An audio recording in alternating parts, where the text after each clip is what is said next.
Hello everyone, good evening. Good evening, good evening, good evening. कैसे हैं सब लोग?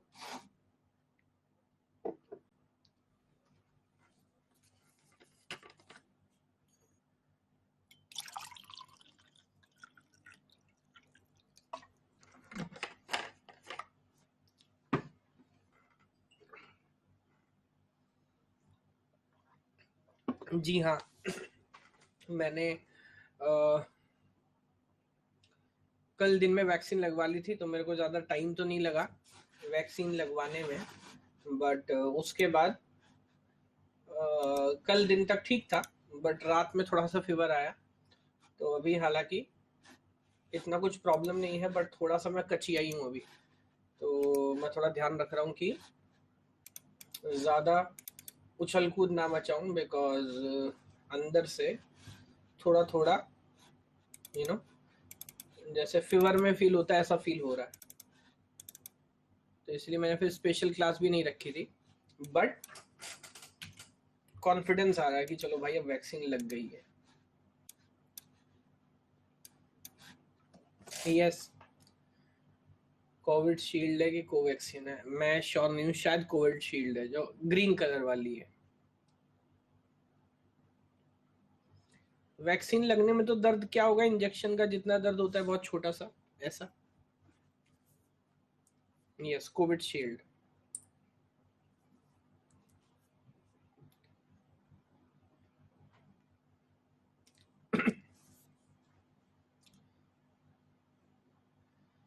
चलिए, तो मैं तो यही एडवाइस करूंगा भाई, जहां पॉसिबल मिले, स्लॉट मिले, लगवा लो। हालांकि फिर भी आप लोग का जो एज है उसमें भी आप लोग इतने रिस्क पे नहीं हो, to be very honest. But फिर भी आपसे किसी और को हो और वो वाली कहानी है।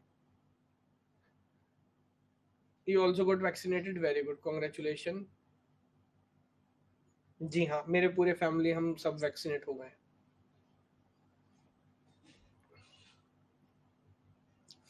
चलिए, तो अभी मैं बात करता हूँ सब्जेक्ट की।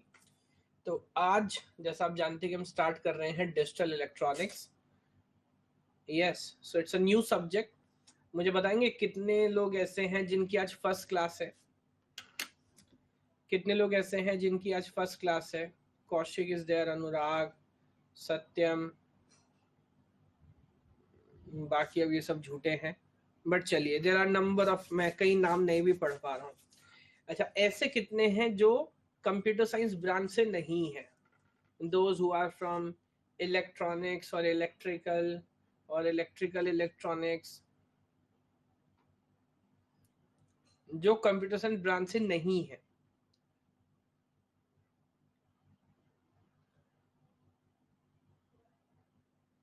अच्छा, इसका चलो मैं एक बार पोल कर सकता हूँ। ट्रू मतलब CSC, क्योंकि फॉल्स मतलब नॉन CSC। लेट्स सी कि कितना हेल्पफुल होगा आप लोगों के लिए, सबके लिए कोर्स।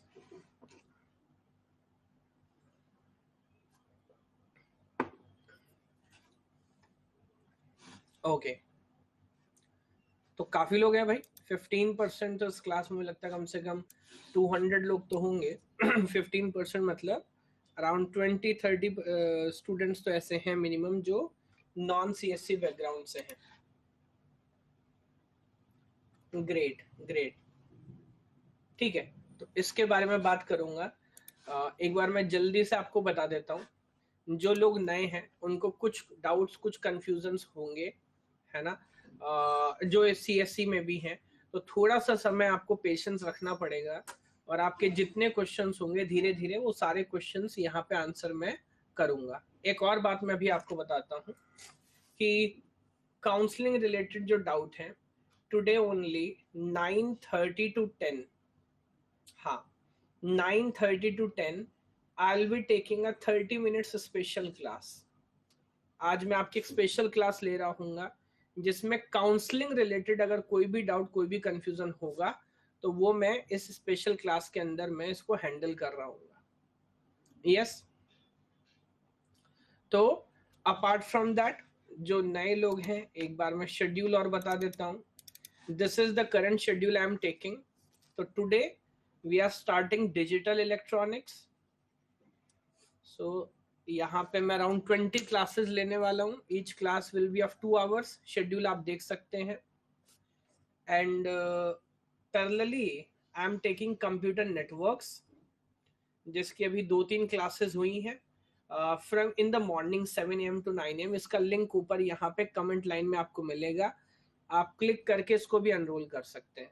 तो ये 2 सब्जेक्ट्स मैं फिलहाल ले रहा हूँ। आगे का क्या शेड्यूल होने वाला है वो भी आपको नजर आ रहा है। In the evening electronics will be followed by architecture followed by operating system. और उसके बाद जो सब्जेक्ट मैंने मॉर्निंग में लिए थे उनको मैं रिपीट कर रहा हूँ। सिमिलरली ये जो सब्जेक्ट मॉर्निंग वाले हैं इवनिंग वाले थे, ये फर्दर मॉर्निंग में रिपीट हो रहे होंगे। Yes, thank you so much Tyagi ji. Dada Tyagi, I like your name Dada Tyagi, great. उल्टा थोड़ा और बेटर होता त्यागी दादा। त्यागी दादा could be much better, but खैर ओके। तो ये भाई शेड्यूल है, ये आप फॉलो कर लीजिए, इसको देख लीजिए। अपार्ट फ्रॉम दैट बाकी जो कुछ आपके डाउट जो कंफ्यूजन होंगे वो भी मैं सॉल्व करते चलूंगा। ये बात फॉलो कर पा रहे हैं? ओके। जहां तक नोट्स की बात है, ये जो पीपीटी है that you can consider it at A notes. और क्लास के बाद जहां से आप रिकॉर्डिंग देखते हैं उसके आगे ही पीडीएफ का सिंबल आपको बना हुआ नजर आएगा, आप वहां से जाके इसको डाउनलोड कर सकते हैं। यस, तो वहां से आप इसको डाउनलोड कर सकते हैं। यहाँ पे सारा theory questions everything will be there. सारा प्रीवियस ईयर क्वेश्चन आपको इस पीपीटी के अंदर मिलेगा। टॉपिक बाय टॉपिक मैंने सारे क्वेश्चंस यहाँ पे अरेंज करके रखे हुए। बाकी जो पुराने लोग हैं, नहीं अभी जरा मेरी तबीयत थोड़ी गड़बड़ है ना, तो मैं ग्रीन टी नहीं पी रहा हूँ because of fever and all. Yes, वो डिस्कशंस में आप जाएंगे ना, डिस्कस अपडेट्स में जाएंगे तो वहां से आप डाउनलोड कर सकते हैं। कोर्स के अंदर अपडेट्स में जाएंगे। अभी भी थोड़ा फीवर है तो इसलिए आज मुझे ज्यादा परेशान मत करिएगा, थोड़ी इंसानियत दिखाइएगा, क्योंकि फर्स्ट क्लास से इसलिए मैं रीशेड्यूल नहीं करना चाह रहा था। बट अभी भी थोड़ा फीवर है तो मुझ पर थोड़ी इंसानियत दिखाइएगा आज, ठीक है?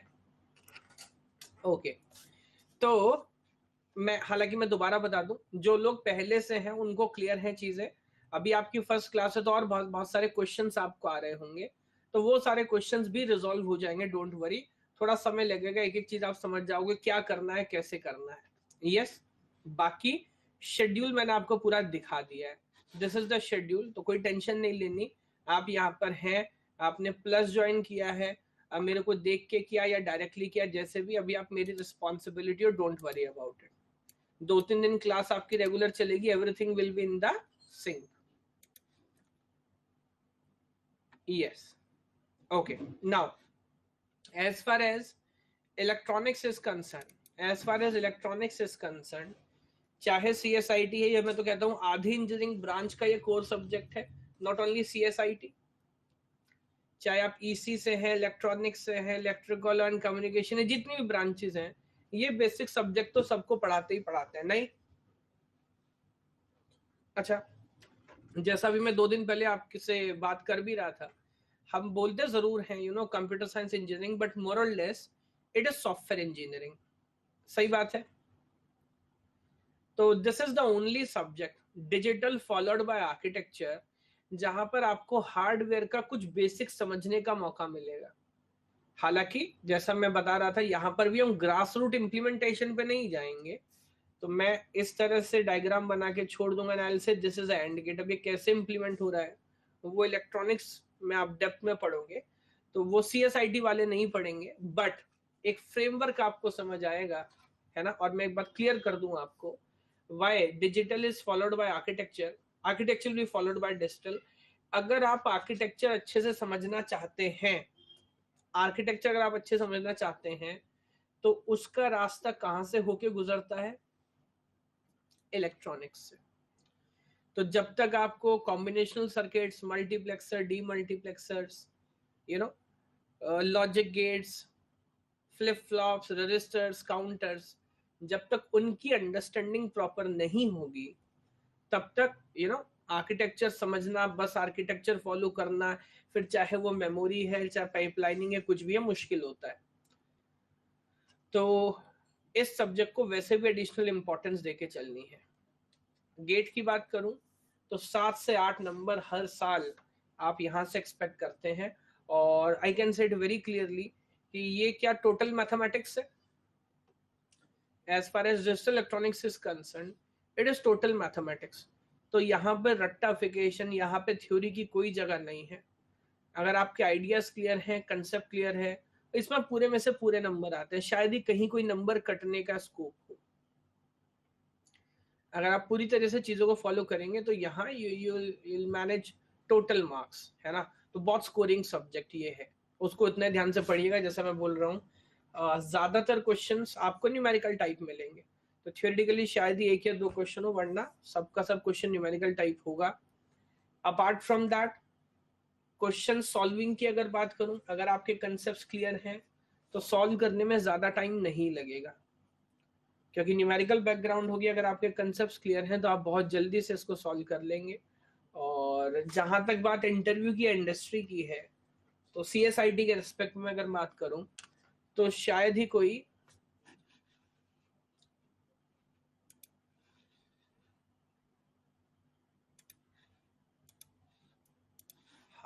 CSIT रिस्पेक्ट में अगर बात करूं तो शायद ही कोई ऐसा हो जो इंटरव्यू वगैरह में आपसे इस टाइप के क्वेश्चन पूछे, है ना। अब आप लोग पता नहीं, कुछ लोग नए हैं, कुछ लोग पुराने हैं, विनाश काले विपरीत बुद्धि पहली क्लास है। कुछ इंपॉर्टेंट पॉइंट्स आपको बता रहा हूँ, आप लगे हुए हैं, अलग ही खेल में चल रहे हैं। तो 1-2 मिनट की मजाक ठीक हो सकती है। तो अभी कुछ समय के लिए इस चैट को डिसेबल कर रहा हूँ, कुछ समय के बाद फिर अनेबल कर दूंगा, है ना, ताकि मैं जो बोल रहा हूँ उस पर आप ध्यान दें। तो इस बात को समझिएगा, अगर आप गेट का एग्जाम सीरियसली लिख रहे हैं और प्रैक्टिकली 60+ मार्क्स टारगेट करते हैं, तो क्या डिजिटल इलेक्ट्रॉनिक्स पढ़े बिना आपका ये सपना सच हो सकता है? कभी नहीं होगा। Please try to understand that. कुछ लोग बोलते हैं सर किस टॉपिक से पढ़ाई स्टार्ट करें, है ना, कौन सा सब्जेक्ट से स्टार्ट करें। तो मैं हमेशा बोलता हूँ कि भाई उस सब्जेक्ट से स्टार्ट करो जो आपको आसान लगता हो। वैसे अगर इन जनरल बोलूं तो मैं बोल सकता हूँ कि पूरे कंप्यूटर साइंस का या इवन इलेक्ट्रॉनिक्स या बाकी ब्रांचों में भी digital is one of the most fundamental, most easy subject, because proper है, कोई बहुत हाइपोथेटिकल कंसेप्चुअल थ्योरी नहीं है, straight forward Boolean algebra based होगा। स्टेप बाय स्टेप आप पढ़ के चलेंगे तो बहुत अच्छा इसमें करेंगे। तो अगर आप सिर्फ टाइम पास के लिए देख रहे हैं तो कोई बात नहीं, लेकिन अगर आप सीरियस हैं तो इस सब्जेक्ट को बहुत सीरियसली लीजिएगा, बिकॉज इसके बिना फाइनल टारगेट आप अचीव नहीं कर पाएंगे। इट्स लाइक कि अगर ये गेट IPL का मैच हो तो दिस इज लाइक, क्या बोलते हैं उसको, power play. It's like power play, है ना। तो पावर प्ले की तरह है, this is the most scoring subject. तो यहाँ पर आपको और ध्यान से काम करना पड़ेगा। फॉलो कर पा रहे इतनी बात? Okay, fair enough. Apart from that, अगर मैं आपसे बुक्स की बात करूं तो फर्स्ट बुक, इन दोनों की मैं PDF अपलोड कर दूंगा, you can download if you want. तो first book is obviously Morris Mano, and you can say it is like bible of computer science या बाइबल ऑफ डिजिटल इलेक्ट्रॉनिक्स। अभी मुझे count नहीं पता है, बट आज तक इंजीनियरिंग फील्ड में सबसे ज्यादा बिकने वाली किताब ये है, मॉरिस मैनो डिजिटल इलेक्ट्रॉनिक्स, बिकॉज चाहे कोई भी ब्रांच आपकी हो, अगर डिजिटल आप पढ़ेंगे तो इसी बुक से पढ़ेंगे। तो इसकी मैं PDF अपलोड कर दूंगा। बाकी आई विल एडवाइज की अगर आप चाहते हैं तो उसकी हार्ड कॉपी भी परचेज करिएगा, आपको काम आएगी बाद में। यस, लेकिन अगेन ये जो बुक है ये सिर्फ रेफरेंस के लिए है, जो लोग पहले पढ़ चुके हैं। देखिए, मैं लॉजिक फैमिली नर्सिंग कवर नहीं कर रहा हूँगा, उसके लिए जो कोई इलेक्ट्रॉनिक्स वाले फैकल्टी होंगे वो आप देखिएगा, उनके किसी कोर्स में वो टॉपिक आपको वहां मिलेगा। तो मैं जो सिर्फ लॉजिकल पार्ट है वो डील कर रहा हूँ। तो जो आखिरी चैप्टर है that you can watch anywhere else, जो लॉजिकल वैल्यूज है उस पर मैं काम कर रहा हूँ। हाँ, तो मैं बोल रहा था this is a very standard book, but मैं क्लियर कर दूं, क्या आपको रेगुलरली बुक पढ़ने की या फॉलो करने की जरूरत है? नहीं है। My PPT will be including everything, fundamental question, basic question, practice question, theory point. अच्छा, जो लोग पहले से सब्जेक्ट पढ़ चुके हैं वो अभी शायद ये क्वेश्चन पूछेंगे भी नहीं, they know how things work out. Yes, उनको ये पूरा सिस्टम पता है। जो लोग नए हैं, आप 2-4 क्लास फॉलो करोगे तो आपको समझ आएगा, कुछ भी रेफर करने की जरूरत नहीं है। इन केस आपका मन करे तो आप ये बुक रेफर कर सकते हो। So this is one book. One more book which I advise is R.P. Jain, Modern Digital Electronics, Tata McGraw-Hill publication. It is also a good book, है ना। इन केस मैं बोल रहा हूँ, क्या कभी कभी ऐसा होता है ना कि डॉक्टर कुछ बोल रहा है और आपको बात नहीं समझ आ रही, यू से कि नहीं, I need a second advice like this. So if you need second advice then you can go for it, otherwise कोई जरूरी नहीं है।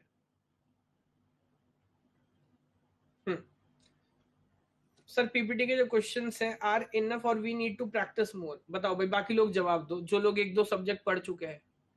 पीपीटी में जितने क्वेश्चन है वो सफिशिएंट होते हैं या और ज्यादा करने की जरूरत है?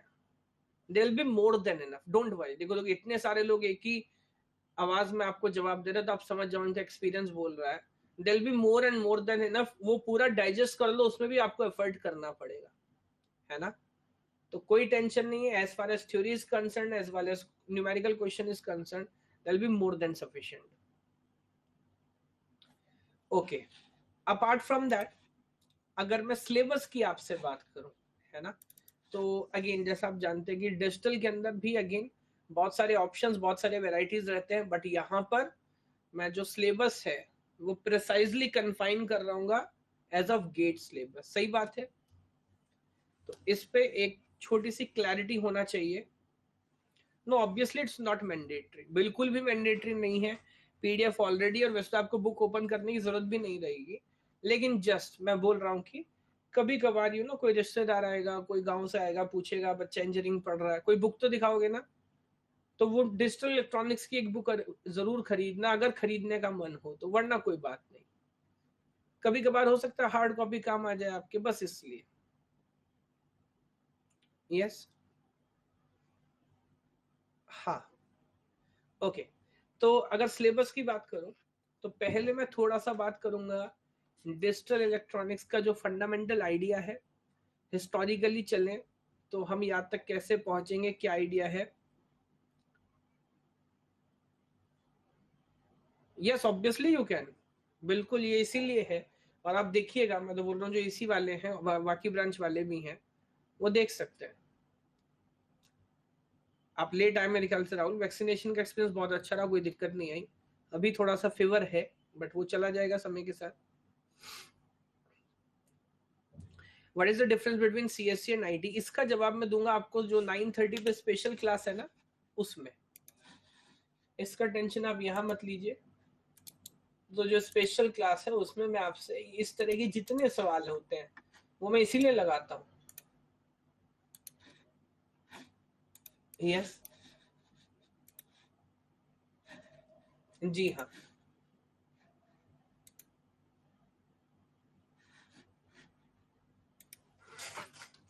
अभी मैं आपको बल्कि लिंक भी दे दूंगा।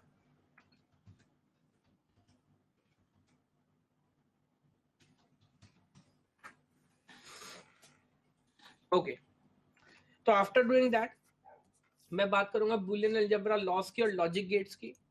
बुलियन अलजेब्रा लॉस क्या है, लॉजिक गेट्स क्या है, जब ये आप समझ जाएंगे तो expressions are very very important.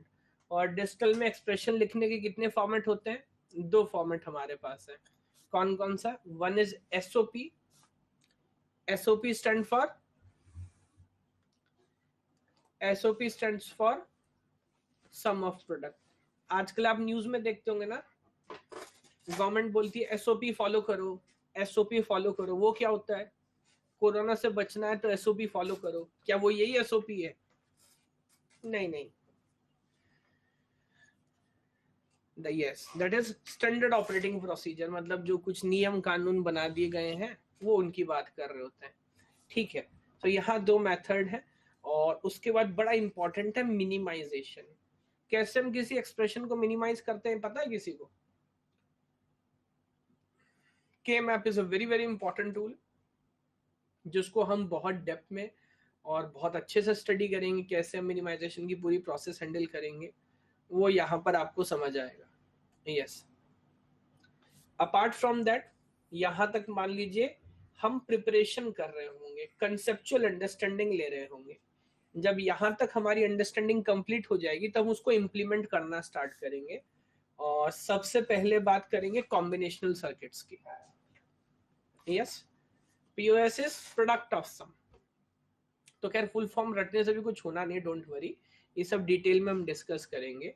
तो उसके बाद जब बेसिक समय आ जाएगा तो हम सर्किट डिजाइन करेंगे।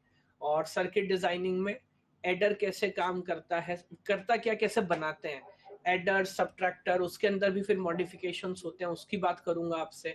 और multiplexer, D multiplexer, encoder, decoder, जो भी स्टैंडर्ड कॉम्बिनेशनल सर्किट है। और ये जो कुछ नाम बार बार मैं ले रहा हूँ, ये वो सर्किट हैं जो बड़े पॉपुलर हैं, इसलिए वो आपके सिलेबस में है। बाकी क्या आप कोई भी कॉम्बिनेशनल सर्किट बनाने का प्रोसीजर सीख जाओगे? यस। तो मैं ये नहीं बोल रहा भाई जो 4-5 नाम मैं ले रहा हूँ यही आप बना सकते हो या इसी पे काम कर सकते हो। अगर कोई भी ट्रुथ टेबल आपको बता दे कि सर ये मशीन बनाना है, ग्रे कोड टू बाइनरी में कन्वर्ट करना है, if you know the idea then you can design it by yourself only, कोई प्रॉब्लम नहीं है। यस, ये इसके लिए स्पेशल क्लास में आप आइए 9:30, मैं आपको बताऊंगा कि कैसे मैकेनिकल बैकग्राउंड के साथ प्रिपेयर किया जा सकता है। लिंक अभी बताऊंगा उसका, अभी मेरे पास लिंक आया नहीं है। Now next is sequential circuit. What is sequential circuit, मुझे बताएं। सिक्वेंशियल सर्किट क्या होता है?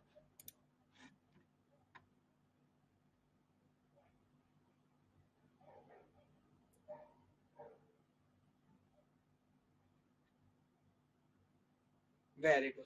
तो वो सर्किट जहां पर मेमोरी भी इन्वॉल्व होती है, that is known as sequential circuit. ये बात तो पता है सबको। तो यहां पर जो फंडामेंटल सबसे बेसिक सिक्वेंशियल सर्किट होता है, which has a capability of storing only 1 bit, सिर्फ 1 बिट स्टोर कर सकता है, that is flip flop. Even flip flop भी एक बेसिक आइडिया से बना होता है जिसको हम बोलते हैं लैच। क्या बोलते हैं? लैच। तो मैं बहुत बेसिक से स्टार्ट करूंगा, कैसे फ्लिप फ्लॉप से, ये लेट से माफ कीजिएगा, लेट से हम फ्लिप फ्लॉप बनाएंगे, वो भी उसके अंदर प्रॉब्लम होगा। Will start from RSC SR flip flop, then we'll go to JK flip flop and then we go further for TND flip flop। तो ये पूरी कहानी ऑब्जर्व करेंगे और जब ये आप कर लेंगे then using those flip flops will be designing counters and then will be designing registers. उसके अंदर भी सिंक्रोनस काउंटर्स, असिंक्रोनस काउंटर्स, है ना। रजिस्टर्स के अंदर भी अलग अलग आइडियाज होते हैं, serial in, serial out, parallel in, parallel out, serial to parallel, वो सारी पूरी कहानी। followed by it will be working on number system and number representation। now is this very very important? जी हाँ, खासकर नेट है, PSUs हैं, बहुत सारे ऐसे एरियाज और आइडियाज हैं जहां पर ज्यादातर क्वेश्चन नंबर सिस्टम से ही पूछ लेता है ना। तो सबसे पहले तो नंबर सिस्टम क्या होता है, डेसिमल, बाइनरी, जो कन्वर्जन वगैरह है, जो क्वेश्चन है वो। उसके बाद हम किस तरह से यहाँ पे रिप्रेजेंट करते हैं, खासकर साइन नंबर्स का। तो वंस कॉम्प्लीमेंट रिप्रेजेंटेशन क्या है, टूस कॉम्प्लीमेंट रिप्रेजेंटेशन क्या है, ये साइन मैग्नीट्यूड रिप्रेजेंटेशन क्या है, उन सब के बारे में डिस्कशन करेंगे। एंड देन नंबर रिप्रेजेंटेशन में मैं यहीं पर भी कवर कर रहा फ्लोटिंग पॉइंट रिप्रेजेंटेशन ऑल्सो, क्योंकि दोनों सब्जेक्ट में पढ़ा रहा हूं तो फर्क नहीं पड़ता। बिकॉज इसके जस्ट बाद मुझे आपसे बात करनी है किसके बारे में, आर्किटेक्चर के बारे में। तो कुछ लोग इस टॉपिक को आर्किटेक्चर में पढ़ाते हैं, कुछ डिजिटल में पढ़ाते हैं। अब क्योंकि हम नंबर सिस्टम पढ़ ही रहे होंगे तो मैं इसको यहीं पे कंप्लीट करके चलूंगा। यस, तो after number system and number representation will also be studying floating point representation. तो चीजें कैसे चल रही होंगी, क्या चल रही होंगी, वो सारे पॉइंट्स हम डिस्कस करेंगे, है ना। तो ओवरऑल जैसे मैं बोल रहा हूँ, अगर आप थोड़े से मोटिवेट रहेंगे और कंसिस्टेंटली ये क्लास अगर आप अटेंड करते चलेंगे, आई डोंट थिंक कि आपको कोई प्रॉब्लम होगा और बहुत आराम से ये 7 to 8 मार्क्स आप स्कोर कर पा रहे होंगे। अभी सैटरडे संडे तो आपकी क्लास होगी, otherwise Monday to Friday 5 days आपकी क्लास हुआ करेगी। शेड्यूल आप देख सकते हैं, कोर्स ऑलरेडी पब्लिश है। और 2 दिन का आपको ब्रेक मिलेगा सैटरडे संडे, सो दैट उसमें आप थोड़ा सा टाइम लें, चीज़ों को प्रोसेस करें, जो कुछ आपका छूट गया उस पर काम करें। 7 to 9 आई एम सॉरी, है ना। और 2 घंटे की क्लास है, मान के चलिए इसमें कम से कम 1 से 1.5 घंटा बाद में आपको और खर्चा करना है। जो चीज़ बताई गई है उसको रिवाइज करिए, प्रॉपर क्वेश्चन सॉल्व करिए, तो it will be more than sufficient. जहां तक गेट की बात है, नेट की बात है, कोई भी कॉम्पिटेटिव एग्जाम हो, जब आप गेट लेवल पे प्रिपेयर कर रहे हैं, बाकी सब एग्जाम के बारे में सोचने की तो जरूरत ही नहीं है। यस प्रतीक, आप पागल हो गए हो क्या?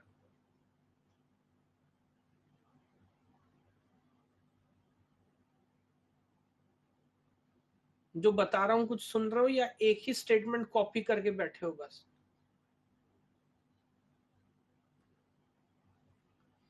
पहली क्लास है, इतनी देर से मैं सोच रहा हूं कि थोड़ा संयम रखता हूं। आज मुझे वैसे भी ज्यादा यू नो स्ट्रेन नहीं लेना है। बट आप लोग सुने बिना मानते कहाँ हो भाई। कैसे करना है, क्या कराना है, कब टेस्ट सीरीज करनी है, कब क्या करना है, आपसे ज्यादा चिंता मुझे है ना। तो जो बता रहा हूं वो सुनोगे नहीं। अब बिना पढ़े टेस्ट सीरीज लिख लेगा क्या? पहले पढ़ेगा तो उसके बाद तो टेस्ट अटेम्प्ट करेगा, नहीं करेगा? या पहले टेस्ट सीरीज कंप्लीट कर दूं उसके बाद पढ़ाना शुरू करूं?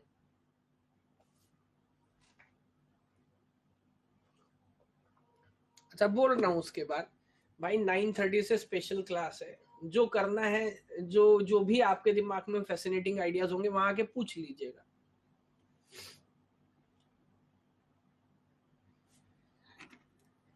चलिए, तो इसके बाद ये पूरा सिलेबस है ना। तो अगेन मैं आपसे बता रहा हूँ कि भाई ये बहुत इंपॉर्टेंट है, और CSIT अदर ब्रांचेस के लिए भी। तो अगर आप पूरा अटेंड करेंगे, प्रॉपरली करेंगे, तो कोई दिक्कत, कोई कंफ्यूजन आपको नहीं होगा।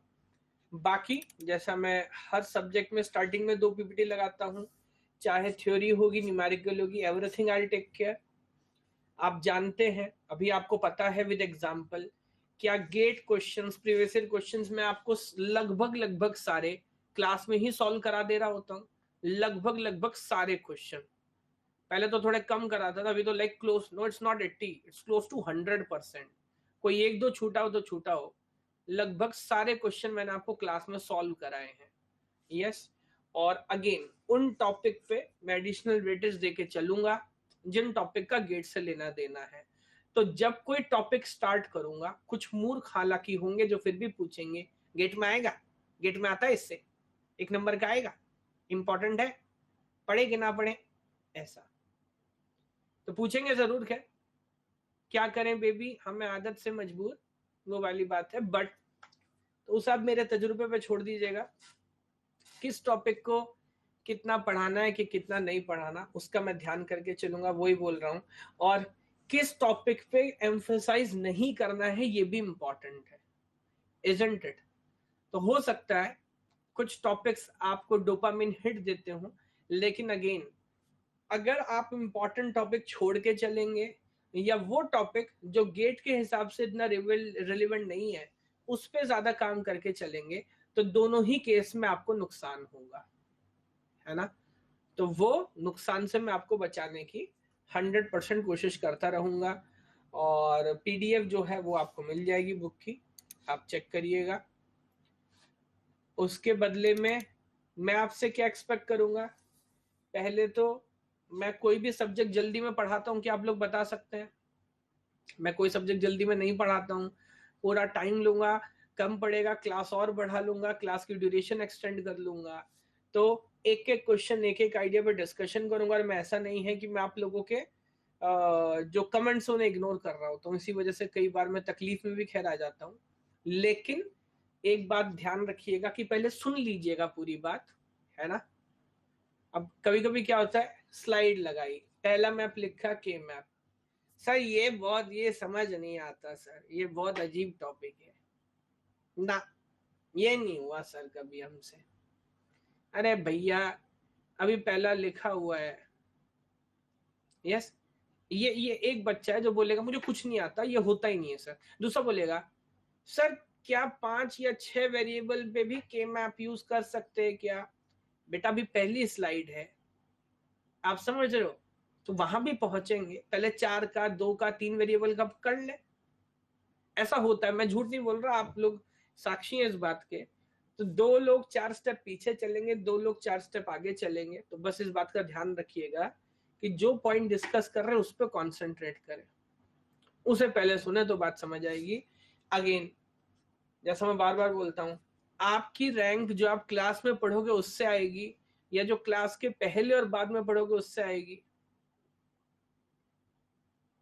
यस, तो भाई डायरेक्शन दिलाना मेरा काम है, चीजें क्या पढ़नी है क्या नहीं पढ़ना है वो सब समझाना, सॉल्व करना मेरा काम है, बट सॉल्व करना आपको पड़ेगा। कोई चूरण की गोली नहीं है, कोई ऐसा नहीं है कि आप ज्वाइन कर लिए तो आपका सिलेक्शन हो जाएगा। करने की विद्या करने से होगा, बैठना पड़ेगा, 2-2 घंटे पढ़ाई करना पड़ेगा, उसके बाद क्वेश्चन सॉल्व करने पड़ेंगे, तब क्लैरिटी आएगी। यस,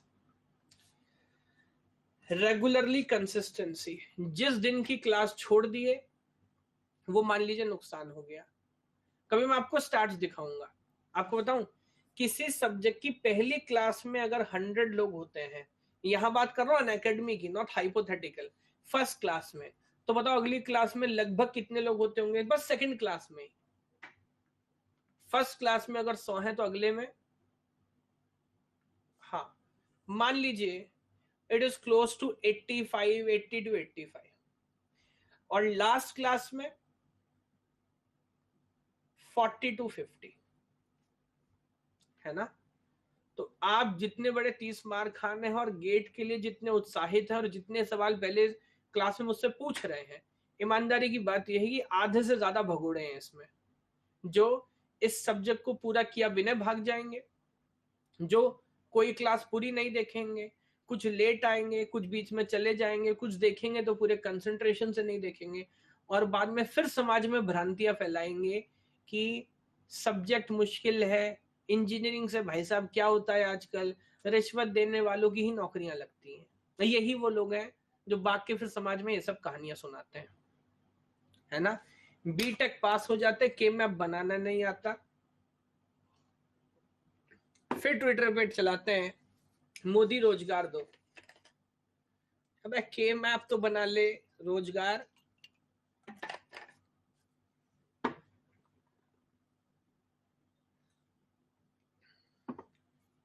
ठीक है। तो भाई साहब मेरे साथ चलिएगा, कोशिश करिएगा तो चीजें हैंडल हो जाएंगी।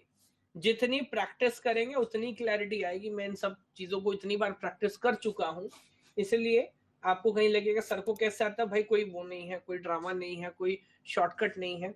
हाँ, अभी कुछ लोग पूछ रहे थे स्ट्रेटेजी क्या है, स्ट्रेटेजी क्या है, शॉर्टकट ट्रिक्स क्या है, कैसा रैंक आता है।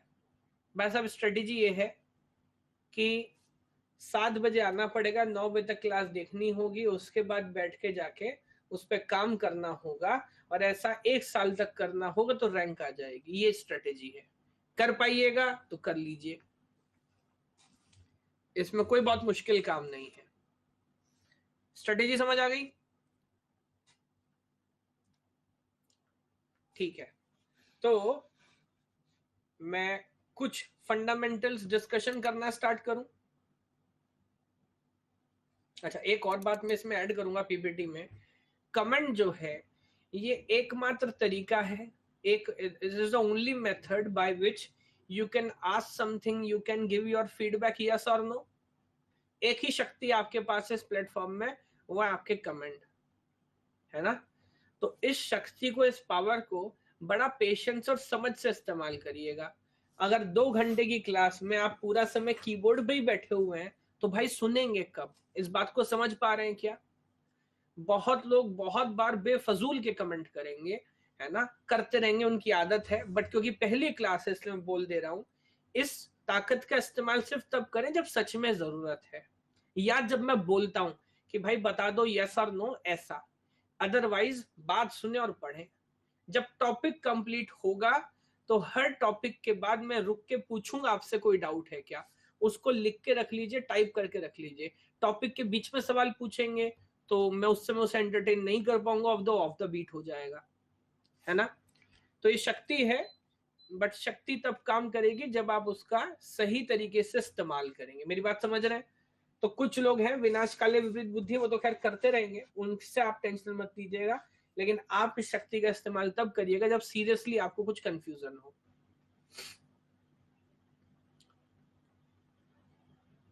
यस, ठीक है भाई। तो अगर मैं सबसे पहला आइडिया आपसे डिस्कस करूं तो इलेक्ट्रॉनिक्स इंजीनियरिंग, या हम तो यहाँ पे डिजिटल की बात कर रहे हैं ना, तो if I ask you like this way, digital is a part of which engineering? Digital electronics कहां से आया ये सब्जेक्ट? ये सब्जेक्ट आया ईसीई से। Very good. और ईसीई कहां से आया? Where ECE comes from? ECE comes from electrical. ये बात ठीक है। आज भी अगर आप किसी पुराने, बहुत पुराने इंजीनियरिंग कॉलेज में, यूनिवर्सिटी में जाएंगे, तो क्या वहां पर आपको सेपरेट कंप्यूटर साइंस या इलेक्ट्रॉनिक्स डिपार्टमेंट मिलेंगे? नहीं। तो आज भी बहुत सारे कॉलेजेस में इलेक्ट्रॉनिक्स के और इवन सीएसआईटी के जितने भी कोर्सेज होते हैं, वो आज भी इलेक्ट्रिकल डिपार्टमेंट ही रन कर रहा होता है। यस, क्योंकि अगेन ये बात मैं याद दिला दूं, हम कभी कभी चीजों को ग्रांटेड लेके चलते हैं। क्या सीएसआईटी का जो बैकग्राउंड है, हिस्ट्री है, बहुत पुरानी है? कितने साल से सीएसआईटी में इंजीनियरिंग डिग्री मिलना स्टार्ट हो गया है? मान के चले 20-25 साल मैक्सिमम, है ना। अगर आपके कॉलेज में कोई सीनियर प्रोफेसर हो जिन्होंने 60s में 70s में अपनी बीटेक की होगी, तो उन्होंने बीटेक इलेक्ट्रिकल में ही की होगी। आप सीएस डिपार्टमेंट के एचओडी हैं, क्योंकि जिस समय उन्होंने बीटेक की थी उस समय सब्जेक्ट होते ही नहीं थे, है ना। तो इसलिए डिस्कशन जो है फंडामेंटल, वो मैं इलेक्ट्रिकल डिपार्टमेंट से स्टार्ट कर रहा हूं। तो electrical department is a professional engineering discipline that generally deals with study and application of electricity, electronics and magnetism and heavy voltage devices like transformers, motors etc. और first year में शायद ये सब बेसिक आपने पढ़ा भी होगा, बेसिक्स पढ़ाते हैं, ट्रांसफार्मर क्या होते हैं और मोटर्स क्या होते हैं, 2 फेस मोटर, 3 फेस मोटर, और ये तो टरबाइन वगैरह कुछ लग रहा है मेरे को। Yes, something like this. ये इलेक्ट्रिकल इंजीनियरिंग है।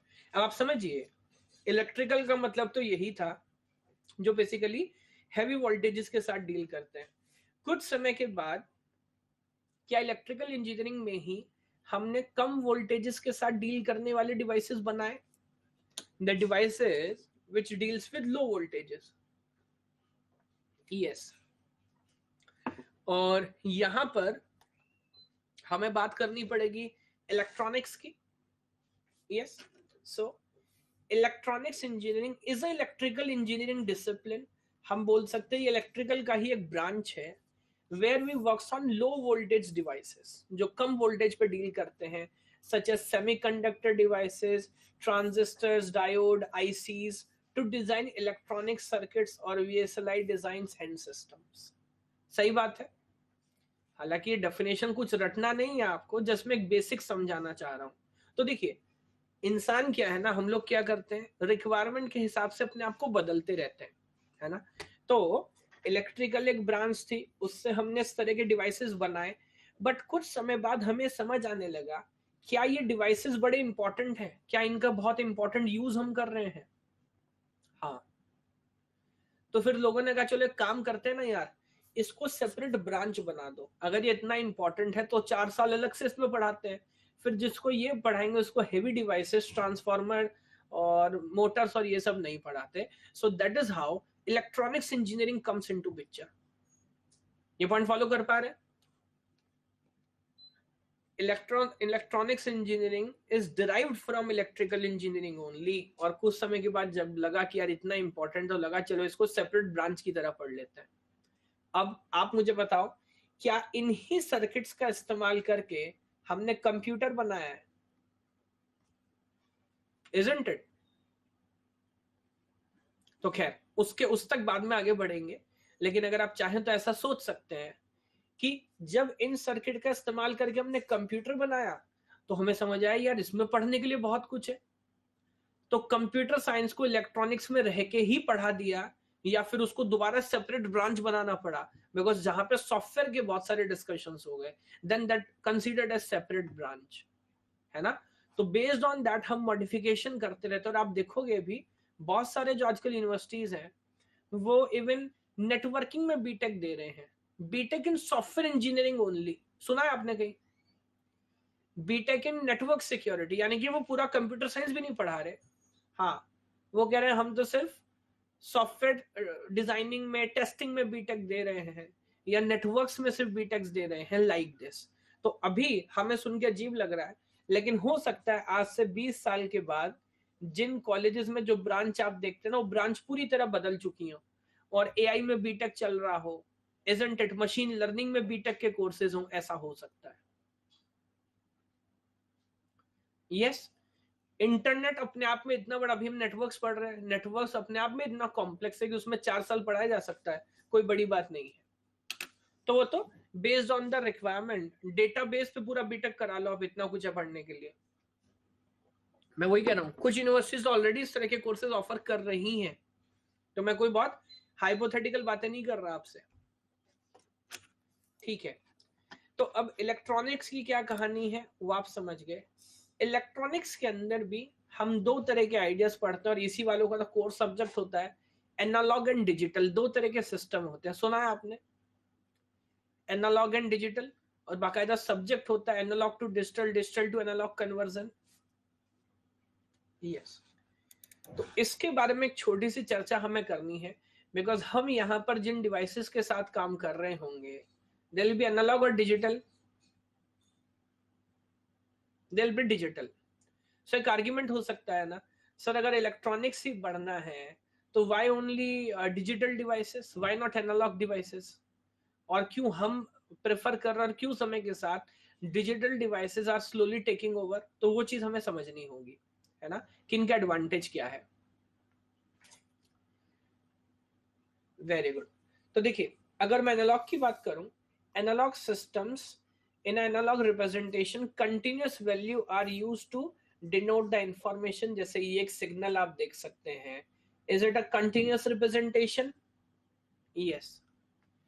Analog signals are defined any physical quantity which varies continuously with respect to time।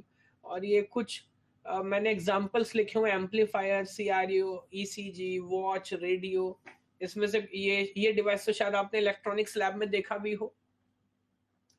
इसको चलाना सीएसआईटी वालों को तो नहीं आता, इसी वालों ने इस पे कुछ एक्सपेरिमेंट्स भी किए होंगे ऑफ कोर्स, है ना।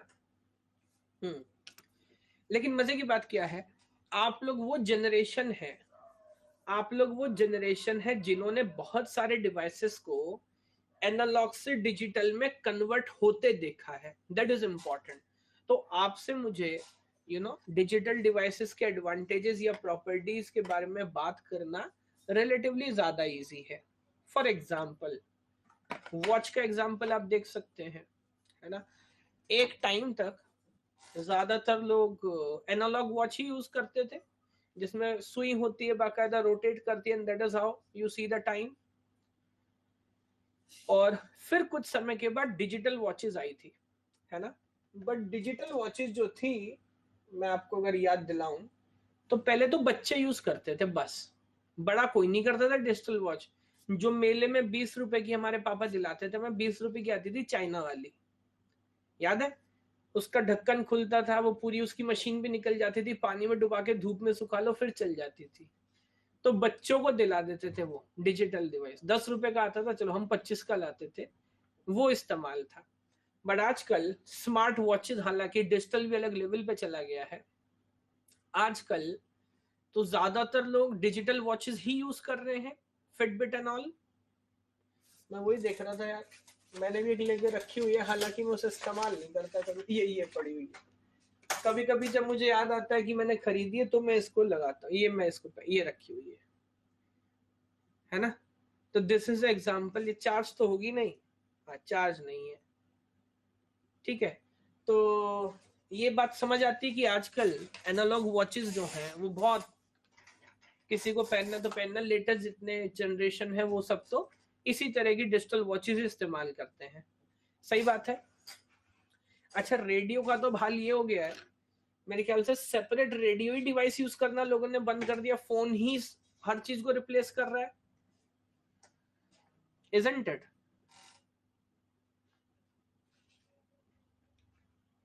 Very good, very good. तब आप देख रहे हैं धीरे धीरे चीजें रिप्लेस ही हो जा रही हैं। नहीं, कैलकुलेटर तो आप पहले से डिजिटल यूज करते आए हो। थर्मोमीटर, थर्मोमीटर प्रॉपर मरकरी वाला यूज किया होगा। आजकल लोग क्या यूज करते हैं? डिजिटल। बीपी की मशीन, अगर किसी के घर में कोई बीपी का पेशेंट होगा, अरे मैं आपको एग्जांपल दे रहा हूं, तो आप जान, oximeter, very good. Weight machine. तो देखो ये वो सारे आम जिंदगी के एग्जांपल्स हैं जो मैं आपको नहीं सिखा रहा, आपने पहले एनालॉग भी देखे हैं और अब धीरे धीरे आप देख रहे हैं कि कैसे वो डिजिटल में शिफ्ट हो गए हैं। Weight machine is a very good example. आजकल तो मोस्टली सब लोग डिजिटल यूज कर रहे होते हैं। बाइक के meter, speedometer, very good example, अभी डिजिटल हो गया है, उसमें वर्चुअल निडल बनाई हुई है। अब देखो, बिना निडल देखे कुछ लोगों को फील नहीं आता, तो it's a digital meter, now it has a virtual needle, वो वर्चुअली दिख रही होती है, बिकॉज फील नहीं आ रहा होता ना। ये है। तो अब ये आपको समझ आ रहा है। Compass is a very good example, very good Ayush, compass is also good. Analogue compass देखे आपने? बच्चे तो बचपन में एक बार जरूर कंपास यूज करते खेलते हैं, बट आजकल सब डिजिटल है। और आधी चीजें तो अब देखिए नेक्स्ट लेवल पे चली गई हैं, आधी चीजें डिजिटल से वर्चुअल हो गई हैं। अभी बहुत समय के बाद घड़ी आप पहनना ही बंद कर देंगे। आज भी जो लोग वॉच पहन रहे हैं वो टाइम के लिए नहीं, ये यूटिलिटी चेंज करे, कहते फिटनेस बैंड है, फला वैल्यू बताएगा, वरना फोन में लिखा हुआ time. Same goes to calculator. ठीक बात है। Cameras, very good. देखो डिस्कशन से camera is a very good example. क्या कैमरा को भी आपने एनालॉग से डिजिटल कन्वर्ट होते देखा है अपनी लाइफ में? Yes, yes. तो कैमरा तो बहुत ही शानदार एग्जांपल है। वेरी गुड, ठीक है। तो मेरे ख्याल से, अच्छा ये क्या बोलते हैं इसको, आजकल ये यूज कर रहे हैं, टेम्परेचर सेंसर। ठीक है। तो बहुत सारे एग्जांपल आप समझ गए। तो जहां पर हम डिस्क्रीट तरीके से चीजों को रन करते हैं, इंफॉर्मेशन रिप्रेजेंट करते हैं, और क्या हम कंटिन्यूस वैल्यू स्टोर करते हैं? नहीं, कंटिन्यूस वैल्यू ना स्टोर करके डिस्क्रीट वैल्यू स्टोर करते हैं। Now they are termed as what? They are termed as digital devices. Follow कर पा रहे हैं? अब इतने सारे एग्जांपल आपने मेरे को दे दिए, तो ये तो बात समझ आ रहा है ना कि डिजिटल डिवाइसेस का जाहिर सी बात है कुछ एडवांटेज होगा। That is why with time लोग डिजिटल डिवाइसेस पे स्विच कर रहे हैं।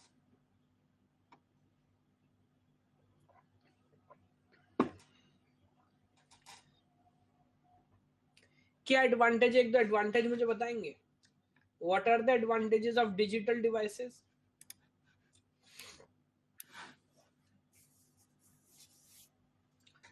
टाइम सेविंग है, चीप है, पोर्टेबल है, एक्यूरेट है, ईज ऑफ प्रोडक्शन है, लेस बैटरी यूसेज है। अच्छा, बहुत सारे एग्जाम, ठीक है। तो मैं फिर एक एक करके पॉइंट बाय पॉइंट ही आगे बढ़ता हूँ, ज्यादातर बाकी आप लोग बिल्कुल सही बोल रहे हैं। तो पहला पॉइंट में लिखता हूँ, digital devices are easy to design because they do not require sound engineering and mathematical knowledge, only uses only switching circuit. और ये मैं प्रूफ करूंगा throughout the subject. Analog device बनाने के लिए क्या आपको पूरी मैथमेटिकल नॉलेज, इंटीग्रेशन, डिफरेंशिएशन और पता नहीं क्या क्या पढ़ना पड़ेगा? जी हाँ। क्या डिजिटल डिवाइसेस बनाना भी उतना ही मुश्किल है? जी नहीं। और हम डिवाइसेस देखेंगे, पूरी डिजाइनिंग प्रोसेस समझेंगे, तो they are very easy to design. Yes, सिर्फ मैथमेटिकल आइडिया है। क्या इसमें कोई मैथमेटिक्स, कोई फिजिक्स, कोई भी आइडिया यूज होगा? नहीं। Storage of long time and processing of information is easy.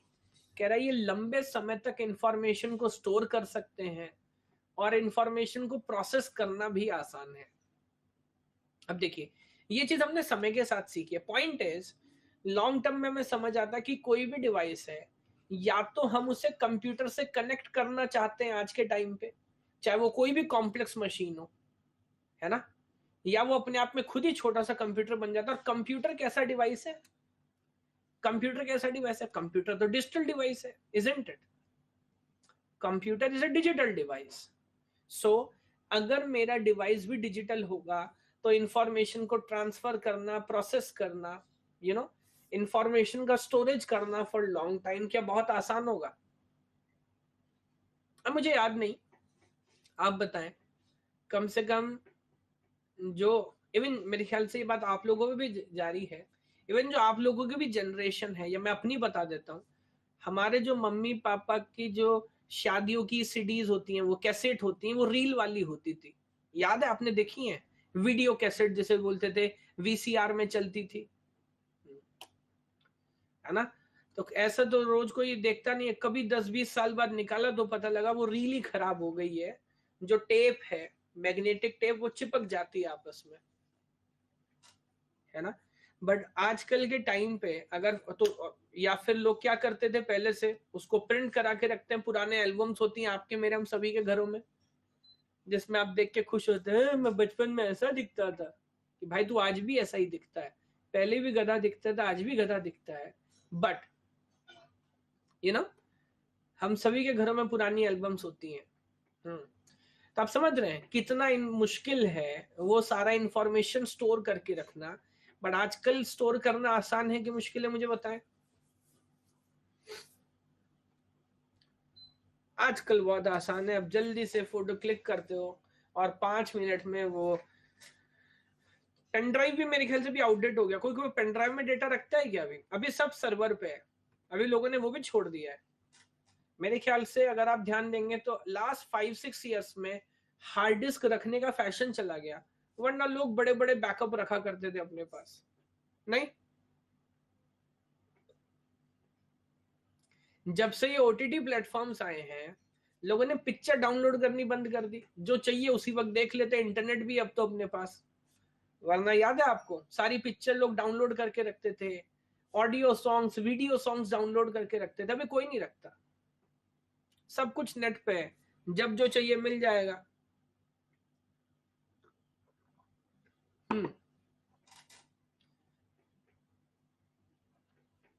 Correct. तो आप समझ पा रहे हैं how easy it is. They provide better accuracy and precision compared to analog device, as digital devices are less affected by noise, sound, electric और magnetic field. अभी जो लोग कंप्यूटर नेटवर्क्स भी पढ़ रहे हैं वो तो इस बात को फॉलो कर पा रहे होंगे। जो एनालॉग डिवाइसेस हैं, क्या उन पे नॉइस का खासा असर पड़ता है? अब मान लीजिए कंपास है, तो कंपास के पास अगर आपको इलेक्ट्रिक वायर ले आएंगे तो ऑब्वियसली क्या वो सही करेक्ट रीडिंग दिखाएगा? आपको नहीं दिखाएगा। बहुत सारी तरह की प्रॉब्लम है। बट डिजिटल डिवाइसेस रिलेटिवली अगर तुलना करें तो they are less affected by noise. Modularity and fabrication, now that is very very important. Digital devices के अंदर अच्छी बात क्या है कि आपको पूरा machine as a single unit बनाना होता है, नहीं? क्या फॉर एग्जाम्पल, चलो कंप्यूटर की बात करें, कुछ लोगों को बड़ा शौक होता है, उनका मन भी करता है असेंबलिंग करना, इजंट इट? तो आप मुझे बताएं, क्या कंप्यूटर के छोटे छोटे कंपोनेंट्स लाके आप उसको खुद से असेंबल कर सकते हैं? बिल्कुल कर सकते हैं, है ना? और ये चीज पॉसिबल है ओनली बिकॉज ऑफ व्हाट?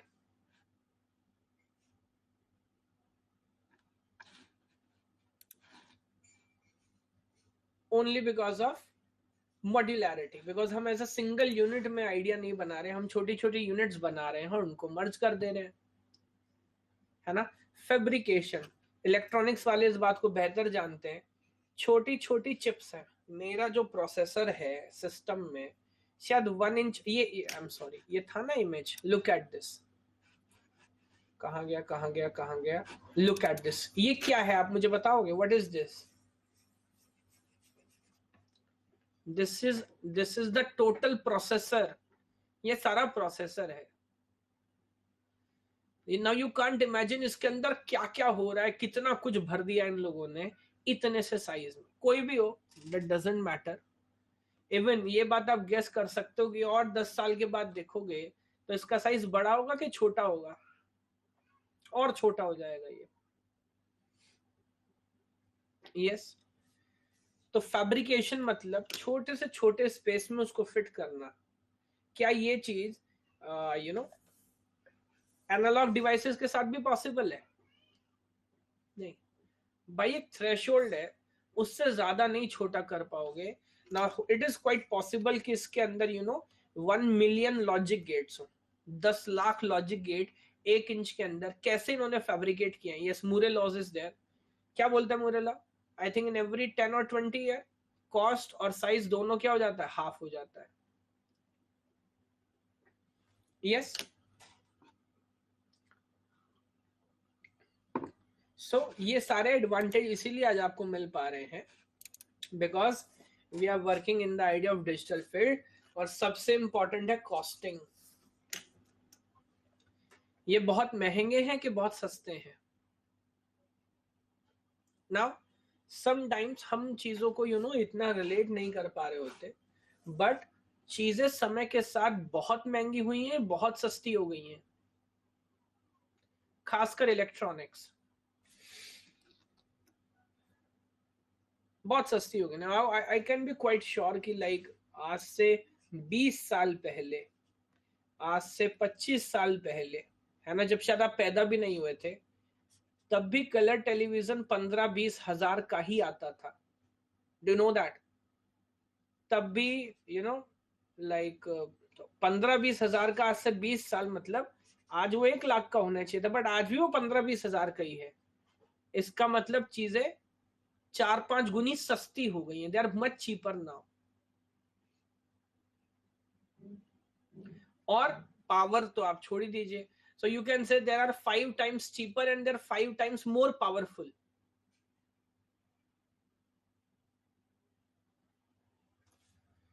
मैं अपनी याद की आपको बता सकता हूं, इन 2005 एक फोन आता था, नोकिया 6600। याद है किसी को? बड़ा पॉपुलर फोन था, उस समय का टॉप नॉच फोन हुआ करता था। लाइक आज का लेटेस्ट आईफोन मान लीजिए, नोकिया 6600 अभी भी आपके पास है, क्या बात है। यस, अब मुझे याद नहीं, बट ये शायद 15-16 हजार का आया करता था, 15-16,000 2005 में। अभी इसको लगभग लगभग कितना, 15 साल हो गया। और आज के टाइम में देखोगे तो ये कुछ नहीं था। हाँ, इसका कैमरा होता था 1.3 मेगापिक्सल, और उस समय लगता था भाई बवाल है, 1.3 मेगापिक्सल, याद है मुझे, 1.3 मेगापिक्सल। आदमी धुंधला धुंधला भी दिखता था, तो लगता था कि यार फोन में कैमरा है, ये इंटरेस्टिंग फैक्ट है। क्वालिटी तो छोड़ दो आप, है ना। और मैं शायद ऑलरेडी अपने लेक्चर में बता चुका हूं, आज के टाइम पे क्या आपके डीएसएलआर या कैम कॉर्डर क्या मोबाइल फोन्स के कैमरे के साथ compete कर सकते हैं? नहीं। nowadays यार mobile phones have much much better camera compared to the DSLRs and the professional camcorders। और इसमें मुझे कोई शक नहीं है, आने आने वाले 10-15 साल के बाद, इवन 10-15 साल के अंदर, आप हो सकता है सिनेमा के अंदर लोग फोन से पिक्चरें बना रहे हो। कोई जरूरी नहीं है इतना बड़े भारी भरकम कैमरे चलाने की।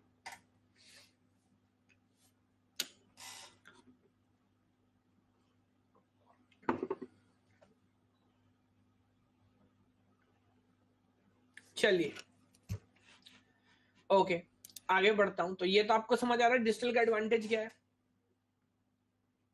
अब मैं क्यों कंक्लूड कर रहा हूँ इस आइडिया को, पूरा सब्जेक्ट अपन पढ़ेंगे, ये पढ़ना तो जरूरी था ना कि सीएस वालों को डिजिटल ही क्यों पढ़ा रहे हैं, बिकॉज क्या ये हमारे ब्रांच से रिलेटेड है?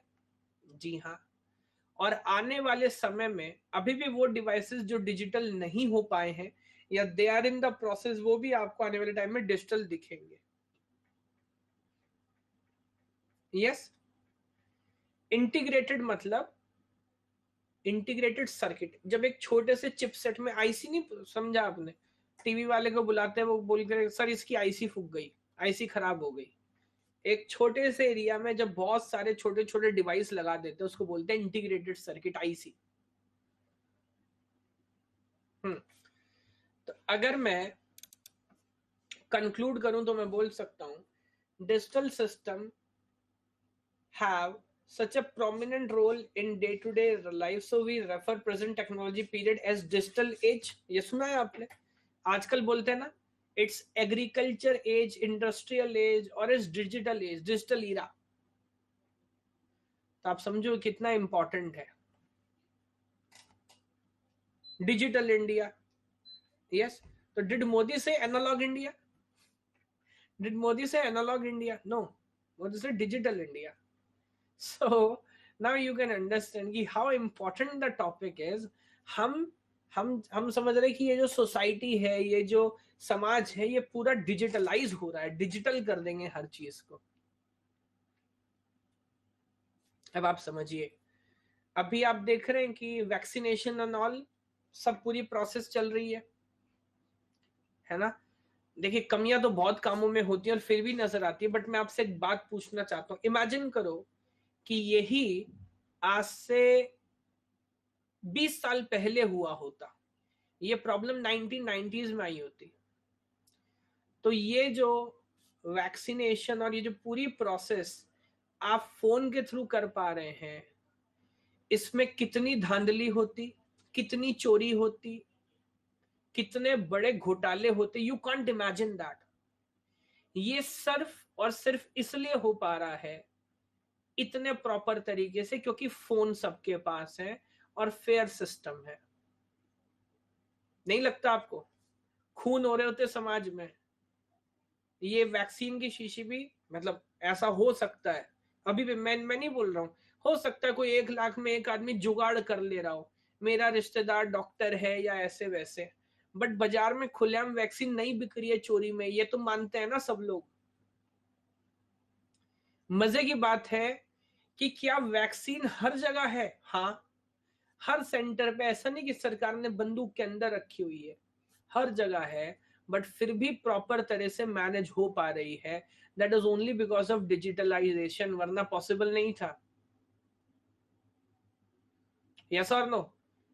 तो ये मैं बात थोड़ी सी आउट ऑफ कॉन्टेक्स्ट है, बट मैं इस बात को यहां बोलता हूं, ये बड़ी क्लियर बात है कि अगर लॉन्ग टर्म में करप्शन कोई कम कर सकता है तो वो सिर्फ डिजिटलाइजेशन ही है और कोई तरीका नहीं है। जब हर चीज कंप्यूटर में होगी, फेयर एंड ऑल सबको नजर आएगी, एक सिस्टम होगा और सरकार एक एक पॉइंट आपको बता रही होगी through a transparent system, then that will be a free and fair and transparent democracy. वही होगा।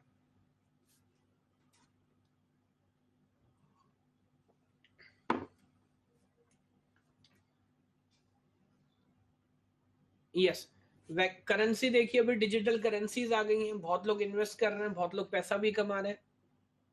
तो क्या आगे तो पता नहीं क्या क्या होने वाला है। So digital systems are used in communication, business, transaction, traffic. आजकल देखिए मेडिकल ट्रीटमेंट, अब ये कोविन बहुत बड़ा एग्जांपल यहाँ पर है।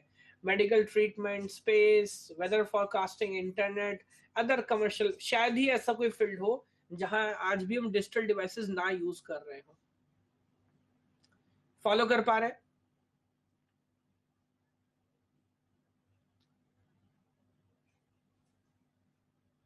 Yes, fair enough. तो ये बात समझ आ रही है कि अपने को आगे भी इस आइडिया पे बहुत अच्छे से काम करना पड़ेगा। Now the next idea is, अब अगर मैं थोड़ा सा टेक्निकली लेके चलूं, आगे का जो डिस्कशन है now it is more towards technical. ये जो पूरा का पूरा सिस्टम है, थोड़ी सी हिस्ट्री पे आपको लेके जाना चाहता हूँ। बीच बीच में मुझे लगता है कि करना पड़ता है ना, आप लोग भूल जाते हैं। फिर थोड़े टाइम के लिए चैट बंद कर देता हूँ, again you come back to the idea. मैं चीजें डिस्क्राइब कर रहा था ताकि थोड़ा सा सिर्फ पढ़ाई में आप ना सोचे, उसके आगे भी सोचे, चीजों को समझें, बट आप फिर वहीं बह जाते हो और वो डिबेट बन जाती है। अबे हम क्या रिपब्लिक इंडिया है, यहाँ क्या न्यूज टीवी डिबेट चल रही है? तो एक तो बात इधर उधर हो सकती है, बहुत ज्यादा करेंगे तो हम अपना गोल भूल जाएंगे कि हम यहाँ बैठे क्यों थे। ओके, अब ध्यान से एक बात समझिए, मैं आपको उल्टा लेके चल रहा हूँ। उल्टा कैसे लेके चल रहा हूँ? दरअसल हम जो टारगेट करते हैं, ये कोई बता सकता है व्हाट इज दिस? ये क्या है, क्या नजर आ रहा है आपको?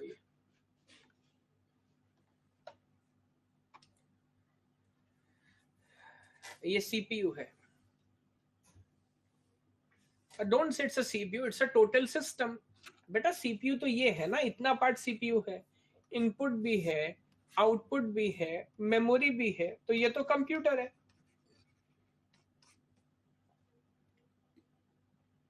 है ना? अच्छा, अब मैं एक बात बोलता हूँ, देखिए when we talk about computer, जब हम कंप्यूटर की बात करते हैं ना, तो आप ये मत सोचा करिए आज के बाद कि क्या ये वॉच भी एक तरह का कंप्यूटर है? मुझे बताओ, क्या ये फोन भी एक तरह का कंप्यूटर है? यस। तो जब मैं कंप्यूटर की या डिजिटल डिवाइस की बात करूंगा, तो ऐसा मत समझिए कि फुल फ्लेज लैपटॉप या डेस्कटॉप को या कंप्यूटर मान रहे हैं। ये कंप्यूटर है और इसकी डिजाइनिंग तक अपने को पहुंचना है ना? वैसे इसको बोलते हैं वॉन न्यूमन आर्किटेक्चर। क्या बोलते हैं? जैसे ब्लॉक डायग्राम, इसमें चीजें तो बहुत है, but this is known as von Neumann architecture. ये आर्किटेक्चर बड़ा इंपॉर्टेंट है। 1945 में भी इसे बात करूंगा डिटेल में।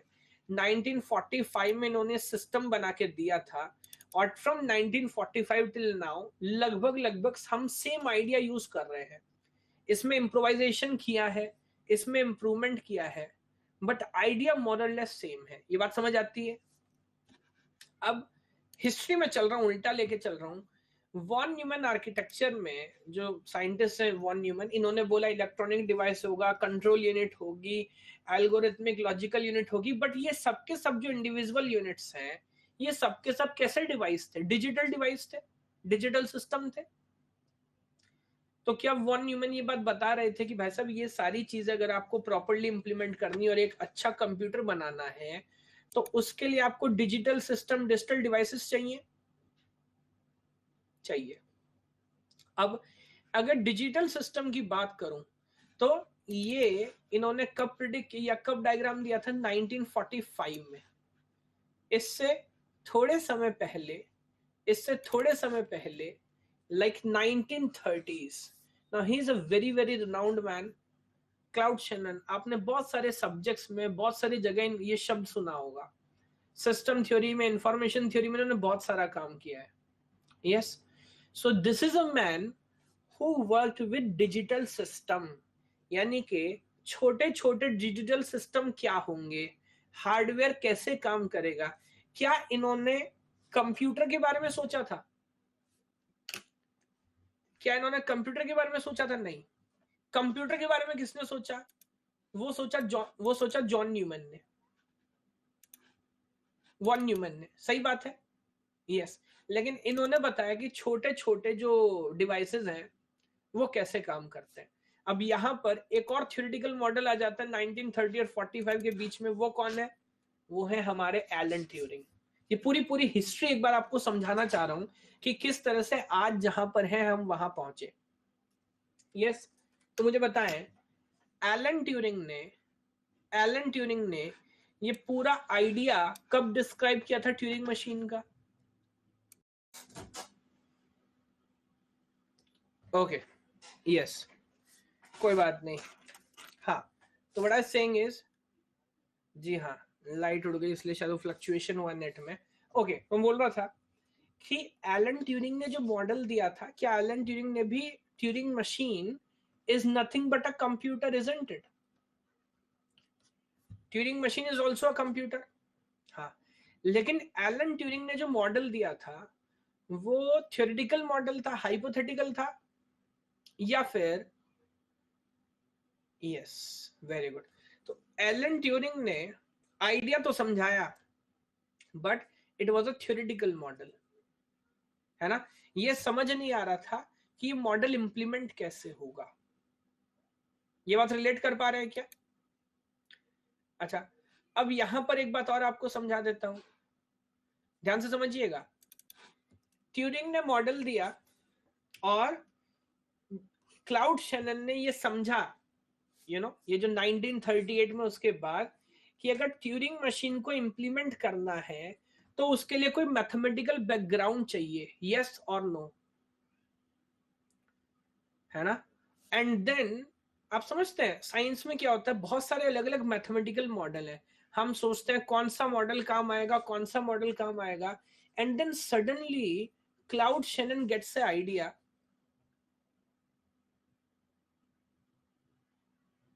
Atharva this is last and final warning to you.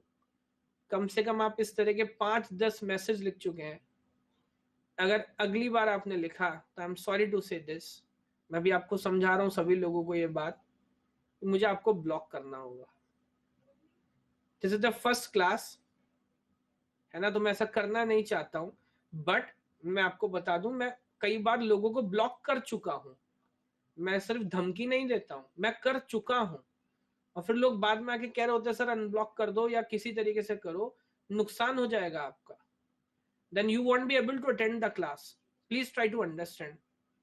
तो मैं ऐसा करना नहीं चाहता, मैं आपके और अपने भले के बारे में सोच रहा हूं, बट प्लीज ऐसा मत करें, otherwise again I have to follow some protocol so that ये क्लास फ्रूटफुल तरीके से चल सके। डोंट यू सी, ये सब बुक में नहीं मिलेगा यार आपको, इतना होमवर्क मैं करके आता हूँ, ये सब हिस्ट्री विस्ट्री निकाल के लाता हूँ, तो उसको सुनो ना प्लीज, रिक्वेस्ट कर रहा हूं। नहीं, मैं अपना प्रेजेंट थोड़ी बर्बाद होने दूंगा भाई, मैं ब्लॉक कर दूंगा, प्लीज ट्राई टू अंडरस्टैंड, मैं सच बोल रहा हूं। यस, ओके, तो मैं आपसे बोल रहा हूं कि एलन ट्यूरिंग ने जो मॉडल दिया 1936 में, इस मॉडल को शेनन इंप्लीमेंट करना चाह रहे थे 1938 में, यस, बट शेनन को क्या चाहिए था, शेनन को कोई मैथमेटिकल फ्रेमवर्क चाहिए था, वो नहीं समझ आ रहा था किसको इंप्लीमेंट कैसे करूं, ये तो इसने बता दिया। Now who comes into picture, look at the beauty, now George Boole come into picture, and तब समझ आया कि जो मैथमेटिकल फ्रेमवर्क हम यूज कर सकते हैं, that is the Boolean algebra. पूरा कंप्यूटर किस मैथमेटिक्स पे बेस्ड है, ये इंटीग्रेशन पे चल रहा है, डिफरेंशिएशन पे चल रहा है, ये किस पे चल रहा है, ये बुलियन अलजेब्रा पे चल रहा है भाई, 0101 पे। और 0101 का क्या पूरा मैथमेटिकल फ्रेमवर्क जॉर्ज बूली पहले से डेवलप कर चुके थे, यस। तो ये देखिए, बाद में कभी कभी कब समझ आता है कि चीजें किस तरह से काम कर रही होती हैं। तो जॉर्ज बूली ने जो मॉडल ऑलरेडी डेवलप कर लिया था 1854 में, लॉन्ग टाइम बैक, और उसके बाद जो आइडिया दिया एलन ट्यूरिंग ने, दोनों को मिला के शेनन ने कहा कि मैं डिजिटल हार्डवेयर बना सकता हूं, इनको फादर ऑफ इंफॉर्मेशन थ्योरी भी बोला जाता है। Now he was a great man, अगर आप ध्यान से सोचोगे तो इन सारे कंसेप्ट्स को मिला के डिजिटल डिवाइसेस बनाना शुरू करना, that was a great idea. And then जैसे मैंने आपको बताया, देन अगला ग्रेट काम किसने किया, 10 साल के बाद वन न्यूमैन ने किया, जिन्होंने इन सब छोटे छोटे डिवाइसेस को बना के एक आइडिया हमको दिया कंप्यूटर का, कि भाई अगर अब इन सब चीजों को सही से इस्तेमाल करोगे तो कंप्यूटर बनेगा। And then from 1945 to this date 2021 we have improved enormously, हमने हर तरीके से इंप्रूव किया है। बट बोलते ना थ्योरेटिकल बैकग्राउंड, मैथमेटिकल पॉइंट्स, क्या आज भी वही मैथमेटिकल फ्रेमवर्क बुलियन अलजेब्रा हमारे काम आता है या कोई नया मैथमेटिक्स है? नहीं। जो बात एलन ट्यूरिंग ने 1936 में कहा था अबाउट द ट्यूरिंग मशीन, क्या आज भी वो फैक्ट है? आज भी वो फैक्ट है। तो आप समझिए, फंडामेंटल फ्रेमवर्क चेंज नहीं होते, समय के साथ सिर्फ हमने चीजों को इंप्रूव किया है। आप समझ रहे हैं? मैंने चीजों की एफिशिएंसी बनाई है, लेकिन जो फंडामेंटल प्रिंसिपल है वो बिल्कुल सेम है। ये बात फॉलो कर पा रहे हैं? सो अगर आज के बाद कोई आपसे ये कंप्यूटर की हिस्ट्री पूछ ले, कहानी पूछ ले, तो कौन से 4 लोग बहुत इंपॉर्टेंट हैं? कौन से 4 लोग? सबसे पहले जॉर्ज बूली, जिन्होंने बुलियन अलजेब्रा का पूरा आइडिया डेवलप किया। यस, एंड यू सी 1857 में फर्स्ट रिवॉल्यूशन हुआ था, पहला स्वतंत्रता संग्राम। उससे 3 साल पहले बुक पब्लिश थी। तो अपने यहाँ झांसी की रानी मंगल पांडे लड़ रहे थे, इसने किताब लिख डाली थी भाई उस टाइम। आप देखो ना कितनी पुरानी बात है। यस, ये लोग उस समय डिजिटल खेल रहे थे। देन सेकंड नंबर पे कौन है? देन सेकंड नंबर पे है ट्यूरिंग, जिन्होंने इस पूरे आइडिया का, Turing was a great man. You see, जिस समय ट्यूरिंग थे उस समय क्या डिजिटल डिवाइसेस थे? नहीं थे, नहीं थे ना। बट आप लोगों ने पिक्चर देखी, आपको पता है, this says that any algorithmic procedure that can be carried out by a human or a computer can be carried out a Turing machine। जब तक ना कंप्यूटर था ना डिवाइस था, लेकिन उन्होंने बोल दिया कि जो आप कब करोगे फ्यूचर में वो मेरा मशीन आज करेगा, और मेरा मशीन नहीं करेगा तो आपका कंप्यूटर भी नहीं करेगा। और वो बात आज तक सेम है। यस और नो? ट्यूरिंग मीन्स, ट्यूरिंग इनका नाम था, एलन ट्यूरिंग इनका नाम था। जैसे अपने यहाँ लिख देता ना गुप्ता ट्रेवल्स, अब आप पूछोगे गुप्ता मतलब सरनेम है उसका, ऐसे। तो तो Turing is not a scientific word. Like for example, आपने शायद गौर नहीं किया, बुलियन मींस नहीं पूछा आपने, व्हाट इज बुलियन? जॉर्ज बुली ने भी तो अपना सरनेम ही लगा दिया, इजंट इट? तो जॉर्ज बुली ने अपना सरनेम लगा दिया, so that's how it becomes a Boolean algebra. And Alan Turing ने अपना सरनेम लगाया, so that how it becomes a Turing machine. And that's cloud Shannon ने अपना काम किया, अब इन्होंने शेनन सिस्टम लिखना अजीब लगा होगा, so that's why they call it digital system only. वैसे मैं आपको बता देता हूँ, now this digital terms come from digit, isn't it? So basically वो कंप्यूटर सिस्टम्स या वो सिस्टम जो सिर्फ नंबर में डील करते थे, नंबर में, उनको डिजिटल सिस्टम बोलते थे स्टार्टिंग में। यस, बट धीरे धीरे ये टर्म जनरलाइज हो गया। Digital means when someone deal only in numbers। Follow कर पा रहे? And last but not the least, जो मैं बोल रहा हूँ, जो आज का आर्किटेक्चर है, that is one human architecture, जिन्होंने ये सारे के सारे आइडियाज को मर्जअप किया और एक मॉडर्न कंप्यूटर का डायग्राम आपको दिया।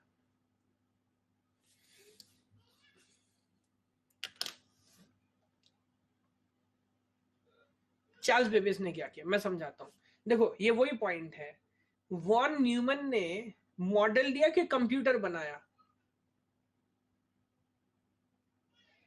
वॉन न्यूमन ने मॉडल दिया कि कम, वेरी गुड, इन्होंने मॉडल दिया। और मॉडल और इम्प्लीमेंटेशन का आइडिया तो अभी आप नेटवर्क्स में भी पढ़ रहे हो ना। सो चार्ल्स बेबेज हैं या इसके बाद जितने भी साइंटिस्ट हैं, इन सब ने इंप्रूवमेंट किया है उसके बारे में। तो you know it's a long history, हमने क्या क्या चीजें इस्तेमाल की और कंप्यूटर कैसे इंप्रूव होता आया है, तो उसके बारे में बात नहीं कर रहा हूं। But the idea is still the same. आज भी अगर क्लासरूम में कंप्यूटर किसी को समझाना तो इस डायग्राम से समझाया जा सकता है, इजंट इट? ये कोई बहुत अलग नहीं हो गया, still the same principle we have. Yes,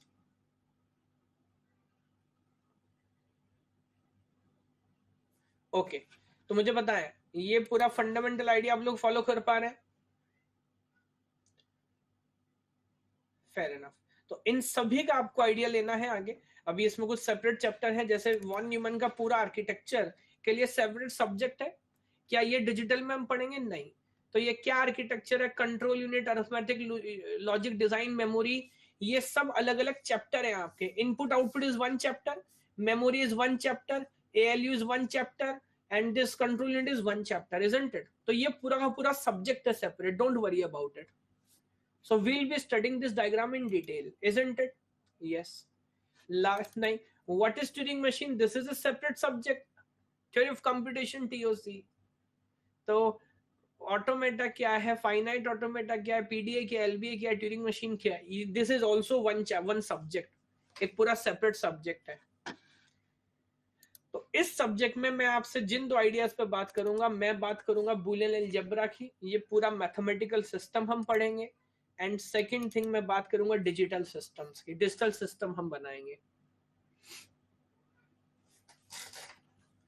follow कर पा रहे हैं क्या?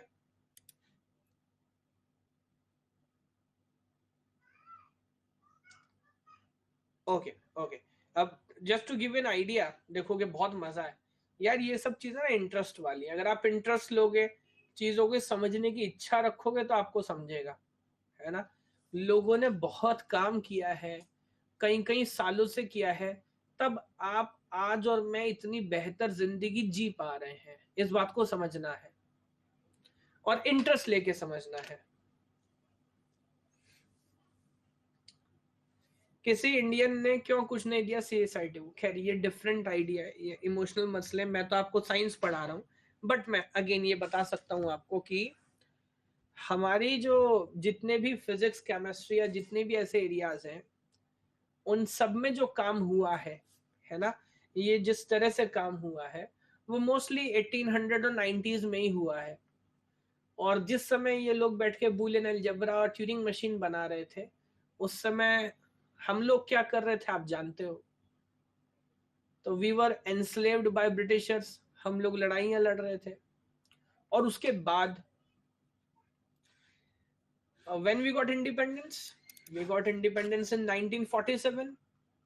और मैं बोलता हूँ बहुत ज्यादा नहीं, बट उसके बाद कम से कम अगले 50 साल, लाइक टिल 2000, हम क्या कर रहे थे?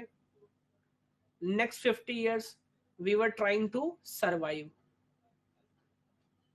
खाने की कोशिश कर रहे थे, कपड़े की कोशिश कर रहे थे, जिंदा बचे रहने की कोशिश कर रहे थे। यस, बट अगेन ऐसा नहीं है कि हमने कुछ नहीं किया, हमने बहुत कुछ काम किया। और अब अगर आज आप देखते हैं, now we are competing at a very good rate. So next 20-30 years जो है वो बहुत शानदार होने वाले हैं। ऑलरेडी जैसा आप देखते हो ना, इट्स नॉट अबाउट इंडियंस। आजकल आप देखोगे तो वेदर इट्स थ्योरी और वेदर इट्स इम्प्लीमेंटेशन, है ना, इंडियन डायस्पोरा पूरी दुनिया में बहुत अच्छा काम कर रहा है। खासकर आईटी की बात करूं तो बिल्कुल टॉप सीईओज, टॉप इंजीनियर्स हमारे ही मिलेंगे आपको। और ये स्थिति, ये सिचुएशन आने वाले 20 साल के बाद और शानदार हो जाने वाली है। So we are now in the fight and we are fighting good. कितनी वैक्सीन लगा ली अभी तक हमने? कितनी वैक्सीन लगाई बताओ? 15 करोड़, 20 करोड़, इजंट इट? ये जो New York times, Washington post, BBC, ये जो बैठ के बकवास करते हैं ना यूरोप में, अमेरिका में, हमारे आएंगे कपड़े फट जाएंगे। 130 करोड़ की जनसंख्या को संभालना आसान काम है? ये मजाक मानते हैं? हमारे पास पैसे नहीं है, हमारे पास उस लेवल का टेक्नोलॉजी नहीं है। आओ जरा, जिसको लगता है वो जेम्स बॉन्ड का बच्चा है, यहाँ के जरा मैनेज करके दिखाओ, जो वहां बैठ के अखबारों में पोस्ट लिखते हैं। हमारी सरकारें जैसे तैसे मैनेज कर तो रही हैं। 20 करोड़ को वैक्सीन, पाकिस्तान से पूछना कितनों को वैक्सीन लगी है, बांग्लादेश से पूछना कितनों को लगी है। तो भाई मैं नहीं बोल रहा हूँ किसकी सरकार है, किसका स्टेट है, बट अभी ये पिछले 70 साल में तो अलग अलग पार्टियों की सरकारें रही है ना, फिर भी हमने बहुत अच्छा किया है और कर रहे हैं, इसमें कोई डाउट नहीं है ना। बाकी अब आलोचना तो आप किसी की भी कर सकते हैं, उसमें तो कोई पॉइंट नहीं, और कोई परफेक्शन तो कभी होता नहीं है। बट पॉइंट ये है, हमारा स्केल अलग है ना, हमारा स्केल अलग है। 130 करोड़ की जनसंख्या की प्रॉब्लम्स अलग होती हैं, है ना। और चाइना से कंपेयर करिएगा मत, बिकॉज हम डेमोक्रेसी हैं। अगर डेमोक्रेसी ना होते तो आप में से बहुत सारे लोग लाल किले पर टंगे होते फांसी पे। वहां कोई बकवास नहीं करता है, सरकार जो कहती है उसे मानना पड़ता है। तो 130 करोड़ की जनसंख्या विद डेमोक्रेसी, तो हमने जो किया, मैं बड़ा पॉजिटिव हूं। मैं आने वाले 50 साल अगर मैं जिंदा बचा, मैं भारत छोड़ के भागने वाला नहीं हूं। हम शानदार कर रहे हैं, don't worry about it. Yes, जो आलोचना करना चाहे करे, जिसे अच्छा लगे चाइना चले जाए। क्या आप अभी YouTube लाइव में मोदी को गाली दे सकते हैं? दे सकते हैं। मन ना भरे अभी लॉकडाउन है, घर के बाहर जाके लेट जाइएगा, वो भी कर सकते हैं।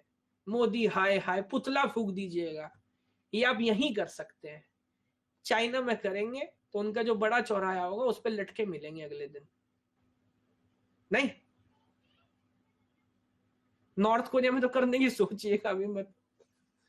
ओहो, ठीक है। खैर, तो आजकल मतलब मीडिया अलग तरीके से चीजें कर रही होती है, तो मुझे कभी कभी लगता है एज अ टीचर, मुझे आपको जो मुझे लगता है बताना चाहिए, तो आप पॉजिटिव रहो, बहुत अच्छा कर रहे हैं, ये सब बेवकूफ है, इन सब सिचुएशंस में बहुत अच्छा कर रहे हैं, डोंट वरी अबाउट इट।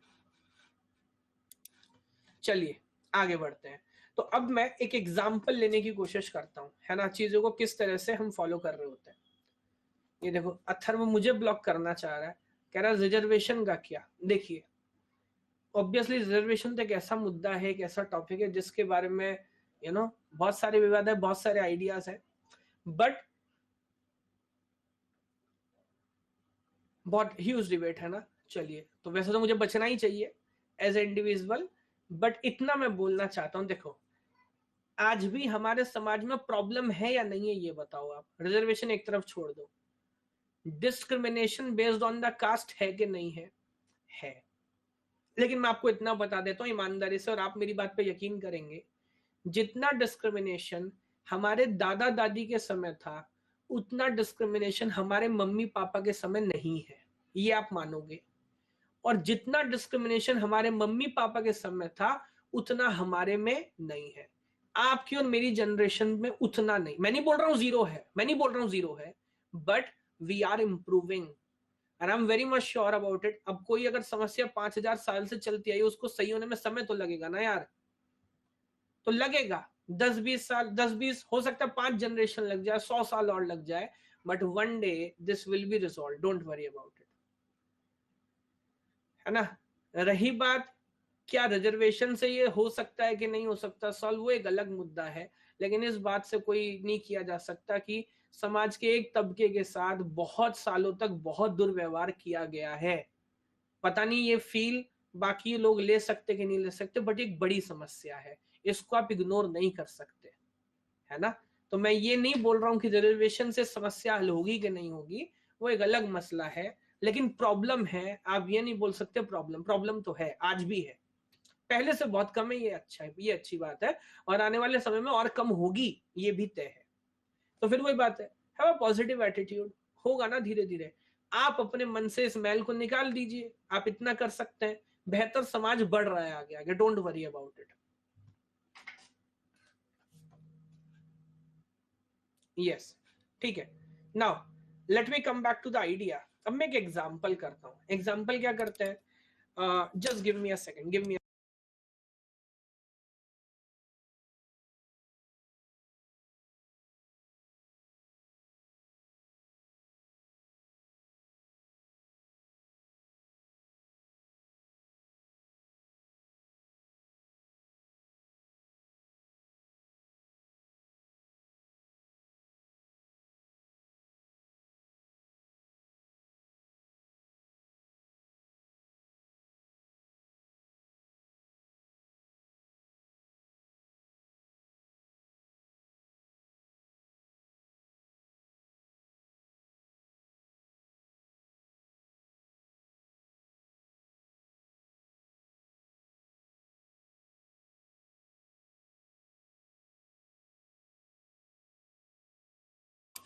हाँ भाई, नहीं वो वही जो स्पेशल क्लास था उसके लिंक की बात हो रही थी, अभी मैं लिंक शेयर करता हूँ आपके साथ, ठीक है।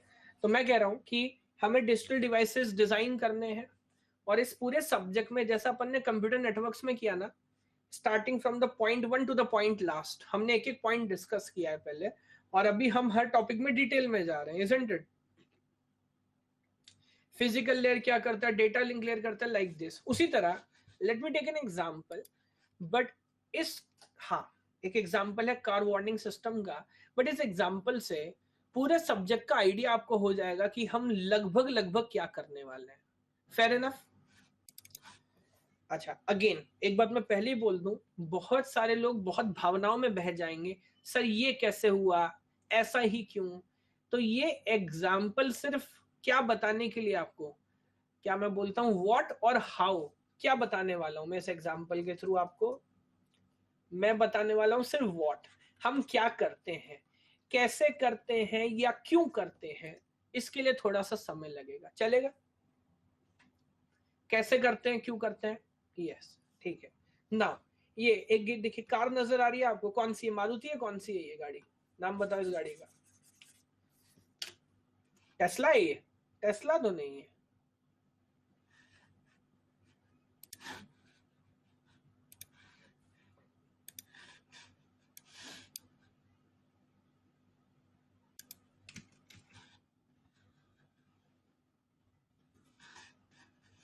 लेक्सस है, चलो जो भी है, ये क्लास का लिंक है, इसको ज्वाइन करना, ये स्पेशल क्लास है, यस यूट्यूब पे होगी, यूट्यूब पे होगी, बाद में कॉपी कर लेना। अभी देखो, तो देखो मैं क्या करना चाह रहा हूँ, here we are trying to develop a warning system for a car. Warning system, आजकल आप लोग भी कभी गाड़ी में बैठे होंगे, तो ऐसा होता है कि गेट प्रॉपर बनना हो, सीट बेल्ट ना लगाया हो, हैंड ब्रेक ऊपर ना किया हो, तो चू चू चू चू इस तरह की आवाजें आती हैं। Warning system, yes. तो आजकल कार में वार्निंग सिस्टम होता है, ओवर स्पीडिंग पे भी होता है, ओके हो सकता है हो। तो एक मेथड, एक डिवाइस हम यहां पर बनाना चाह रहे हैं, यस, जो कि इस वार्निंग सिस्टम के लिए डिजाइन करें, यस। और what we do is, like यहां पर मैं 3 फैक्टर ले रहा हूं। अब कब कब वार्निंग आएगी उसके लिए बहुत सारे इनपुट फैक्टर हो सकते हैं, तो यहां पर मैं 3 केस ले रहा हूं। एक केस है लाइट, लाइट मतलब आपका हेडलाइट है ना, हेडलाइट आपका ऑन है या ऑफ है। हाँ, एक बात आप गौर करेंगे, आजकल टू व्हीलर की तो लाइट हमेशा ऑन रहती है, गौर किया है आपने।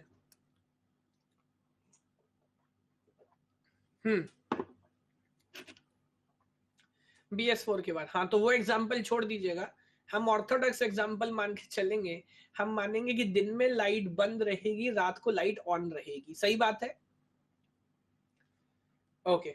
Now next is day and night, एक सेंसर होगा जो ये बताएगा कि फिलहाल दिन है या रात है। एंड नेक्स्ट इज इंजन, जो आपको बताएगा इंजन ऑन है या इंजन ऑफ है। एक चीज अब देखिए, क्योंकि अब आप डिजिटल की दुनिया में हैं, तो क्या हर चीज डिस्क्रीट होगी, बाइनरी होगी 0 और 1 में। हम्म तो क्या आप ये कह सकते हैं कि अभी तो शाम है, इट्स इवनिंग, क्या करूं मैं, लाइट ऑन करूं या ऑफ करूं, नहीं। तो मेरे लिए आइदर इट इज डे और इट इज नाइट, है ना। तो हर चीज बाइनरी है, क्योंकि 3 इनपुट फैक्टर हैं, तो मैंने कितने कॉम्बिनेशन बना लिए, 8 कॉम्बिनेशन। 9 कौन लिख रहा है ये, इनको लटकाओ लाल किले से। 9 का तो कोई सेंस ही नहीं बनता सीएस में भाई। हाँ ठीक है, तो टोटल कितने पॉसिबल कॉम्बिनेशन है, टोटल पॉसिबल कॉम्बिनेशन है 8। ये बात सब लोग फॉलो कर पा रहे हैं, okay. Now let me go one by one. कैसे इसने किया, 0 0 0, जरा बताइएगा। 0 मतलब लाइट ऑन है या ऑफ है, लाइट ऑफ है। डे 0 1 0 यानी कि रात हो रही है। इंजन 0 या 1, इंजन 0, इंजन भी ऑफ है।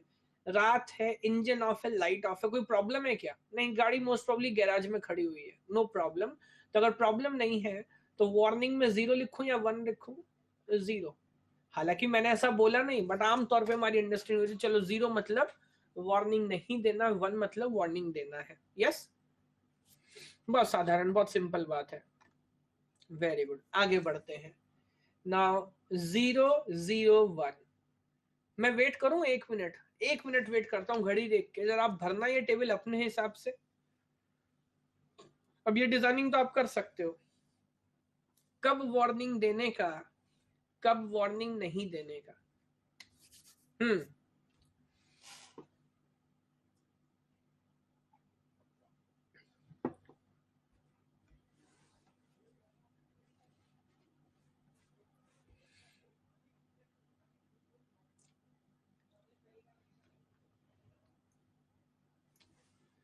अच्छा हिमांशु कह रहे हैं 0 का सब पे वार्निंग देना है, चलो काफी लोग इसे फॉलो कर पा रहे हैं ना। Look at this, engine on है, डे 0 यानी कि रात है और लाइट ऑफ है। Now that is a problem. Engine on है और रात है तो लाइट जली होनी चाहिए थी, there must be a warning. यानी कि आई थिंक यहां तक तो सब लोग फॉलो कर पा रहे होंगे। नाउ इट्स अ डे, दिन है, इंजन ऑफ है, लाइट ऑफ है, नो प्रॉब्लम एट ऑल, गाड़ी आराम से खड़ी हुई है, बंद है। रात है, सॉरी दिन है, इंजन ऑन है, कोई प्रॉब्लम नहीं है। नाइट है, लाइट जली हुई है, इंजन ऑफ है, ये तो बैटरी खत्म हो जाएगी सुबह तक इसकी, यहां पे आपको वार्निंग देना पड़ेगा। यस, नाउ इंजन ऑन है, रात है, लाइट ऑन है, नो प्रॉब्लम एट ऑल। और यहां तो देखिए दोनों जगह क्लैश आना ही आना है। इंजन छोड़ दीजिए, अगर दिन है तो लाइट जलाने की कोई जरूरत नहीं है, तो there must be 1 and 1। Follow कर पा रहे हैं? ओके, तो ये टेबल वार्निंग के लिए हमने कैसे भरा, ये आप समझ पा रहे हैं क्या?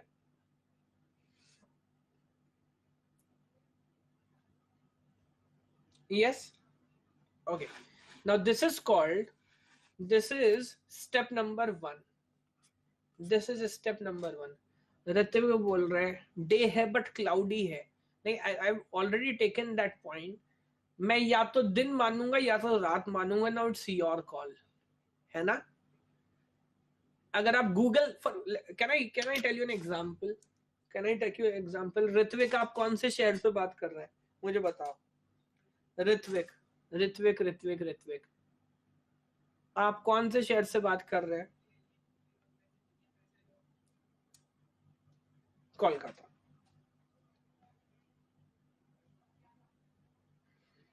ओके,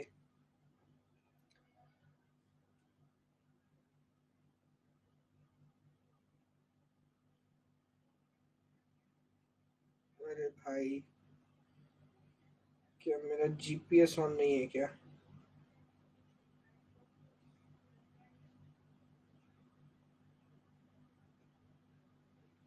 चलो खैर, जो बात मैं बताना चाह रहा हूँ आप ऐसे समझ जाएंगे।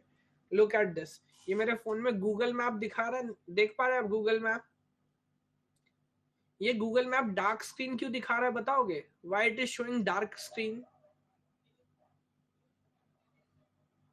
क्योंकि नाइट है। अब अगर मैं कहीं दिन में बैठा हूं, बहुत तेज लाइट है, तब भी डार्क स्क्रीन ही दिखाएगा। हाँ, क्योंकि इसके लिए 0 और 1 होता है। अगर आप कभी लाइव यूज करे हो और आप ट्रेवल कर रहे हो और फोन लगा हुआ है, यू नो नेविगेशन कर रहा है, सडनली ये अचानक एकदम लाइट से डार्क हो जाता है, धीरे धीरे कलर चेंज करता है। गौर किया आपने कभी? टनल में जाओ, वेरी गुड, सडनली सडनली। तो गूगल मान रहा है फॉर एग्जाम्पल 6:17 तक दिन था और अचानक 6:18 पर रात हो गई। Now that is the idea of binary, isn't it? आप कभी टनल से जाओगे तो भी एकदम चेंज करता है। सो दिन कैसा है, क्लाउडी है कि नहीं है, आप कार में किसके साथ बैठ के क्लाउडी दिन में घूमने जा रहे हैं ऋत्विक? यस, गूगल को उससे कोई मतलब नहीं है। So for me either it is 0 और इट इज 1। तो अब आप मुझे एक बात बताएं, ये क्या बोल रहा है? Step number 1, understand the problem. Here we understand the definition of the problem and design the truth table. किसी भी कॉम्बिनेशनल सर्किट को डिजाइन करते हुए स्टेप नंबर 1 में हम क्या करेंगे? स्टेप नंबर 1 में हम पहले प्रॉब्लम को समझेंगे, प्रॉब्लम क्या है। और अगर आप प्रॉब्लम समझेंगे तो क्या आपका उसका ट्रुथ टेबल बना पाएंगे, जैसे यहां पर आप ये वार्निंग टेबल फिल कर पाए। और ये टेबल फिल करने के लिए इसको रटना जरूरी है या इसके पीछे का लॉजिक समझना जरूरी है? There is no need to mug up this. इसका लॉजिक आप समझ लेंगे तो बात हो जाएगी। क्या ये बात सब लोग समझ पा रहे हैं क्या? यस। नाउ स्टेप नंबर 1, जब आप ये लॉजिक समझ लेंगे, है ना, तो अगला आइडिया होगा, जब आप मुझे बताएं कॉमन सेंस, अगर मुझे बाद में इंटेंस मैथमेटिकल ऑपरेशन करने हैं, कंप्यूटर में स्टोर करना है, तो क्या बेटर होगा? मेरे पास एक इक्वेशन हो या पूरा टेबल हो? What is better? What I need is a equation, a simplified minimized equation और I need this detailed truth table. I need a equation like a formula. Yes. So अब step number 2 क्या objective आपके पास होगा? Step number 2, how you convert this equation into an Boolean expression. Step number 2 of designing a combinational circuit क्या होता है कि आप उस इक्वेशन उस ट्रुथ टेबल को एक बूलियन एक्सप्रेशन में कन्वर्ट करेंगे, एक इक्वेशन में कन्वर्ट करेंगे. क्या ये बात समझ पा रहे हैं आप? Getting this idea? रिलेटेबल बात है, कोई अजीब बात नहीं कर रहा? अच्छा, अब एक बात समझिए. Now let me come to this idea, और बहुत ज्यादा नहीं बट हल्का सा मैं आइडिया देता हूं आपको कि what is SOP and what is POS. आप पूछ रहे थे ना पहले, हालांकि इसे डिटेल में कवर करेंगे. अगेन मैं बोल रहा हूँ, जस्ट मैं सिलेबस से इंट्रोड्यूस कर रहा हूँ. नाउ W में क्यों लिख रहा हूं? बिकॉज जो फंक्शन है उसका नाम है warning function. Yes, warning function. And how many factors are there? Light, day and engine. So तीनों फैक्टर मैंने लिख लिए. अब एक कॉमन सेंस बात है, देखो मुझे ऐसा बताओ, आप एग्जाम में जा रहे हो और आपको ये टेबल रट के जाना है. हो सकता है ऐसा? ये टेबल रटना है आपको. अब आप मुझे बस एक बात बताओ छोटी सी सोच के, और वो क्या? वो ये कि इस फाइनल कॉलम में या तो 0 है या तो 1 है, या तो 0 या तो 1 है. तो क्या दोनों याद करने की जरूरत है, या अगर आप सिर्फ कोई एक याद करके चले जाएं तो जो बचा वो वहां दूसरी वैल्यू आप भर देंगे? फॉर एग्जाम्पल, अगर आप सिर्फ 0 याद कर लें तो जो बचा वो 1 है, सिर्फ 1 याद कर लें जो बचा है वो 0 है. साधारण बात है ना? तो अभी अगर मैं बिल्कुल सरल शब्दों में सबसे सिंप्लीफाइड तरीके से आपको समझाने की कोशिश करूं, तो एसओपी वो होता है जो 1 की पोजीशन याद रखता है किसी टेबल में. किसकी पोजीशन? 1 की. तो मैं कह रहा हूं डिटेलिंग में मत जाइएगा, अभी मैं भी नहीं जाऊंगा, अदरवाइज बहुत लंबा डिस्कशन होगा. वैसे इसको अपन क्या बोलते हैं? मिन टर्म बोलते हैं. बट मिन टर्म क्यों बोलते हैं, क्या कहानी है, छोड़ दीजिए अभी. बस ये देखिए कि 1 की पोजीशन याद रखता है. जैसे गौर करेंगे, इसने लिखा 1, 4, 6 और 7. अब क्योंकि ये डेसिमल वैल्यू मान के चल रहा है, 0, 1, 2, 3, 4, 5, 6 एंड 7. तो कैन यू सी 1 पे एंड देन 4 पे और 6 पर और 7 पे 1 है. क्या ये पॉइंट ऑब्जर्व कर पा रहे हैं क्या?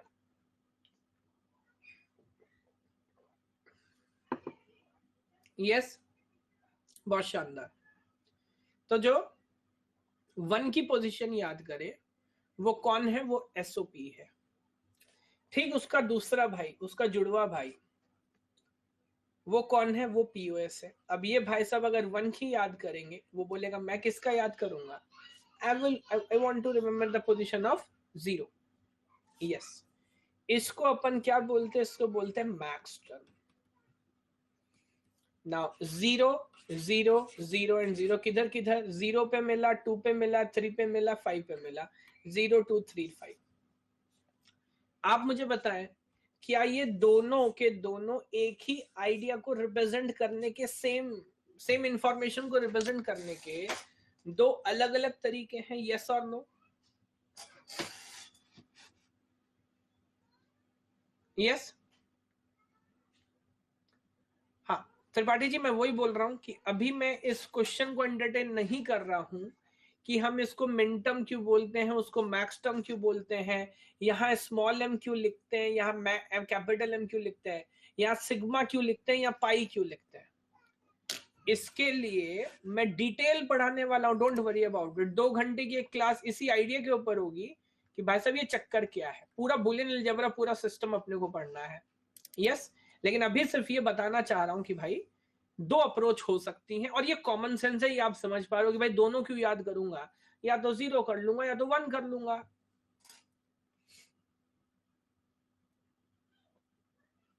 बात समझ आ रही है क्या? तो मुझे बताएं, दोबारा आर्गुमेंट याद दिला देता हूं भाई, कि हम ये सब क्यों, मसला क्यों कर रहे हैं. Is it convenient, is it easy to work with the truth table every time? No, it is not easy. So it is better to convert this information into expression.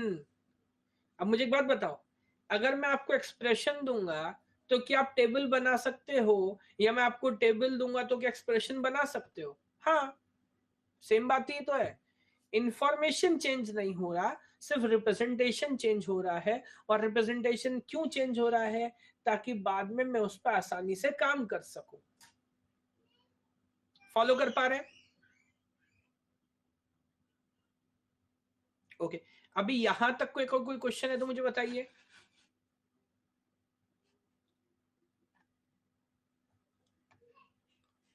Sir equation से circuit implement आसान होगा, जी हाँ सही बात है, आसान होगा।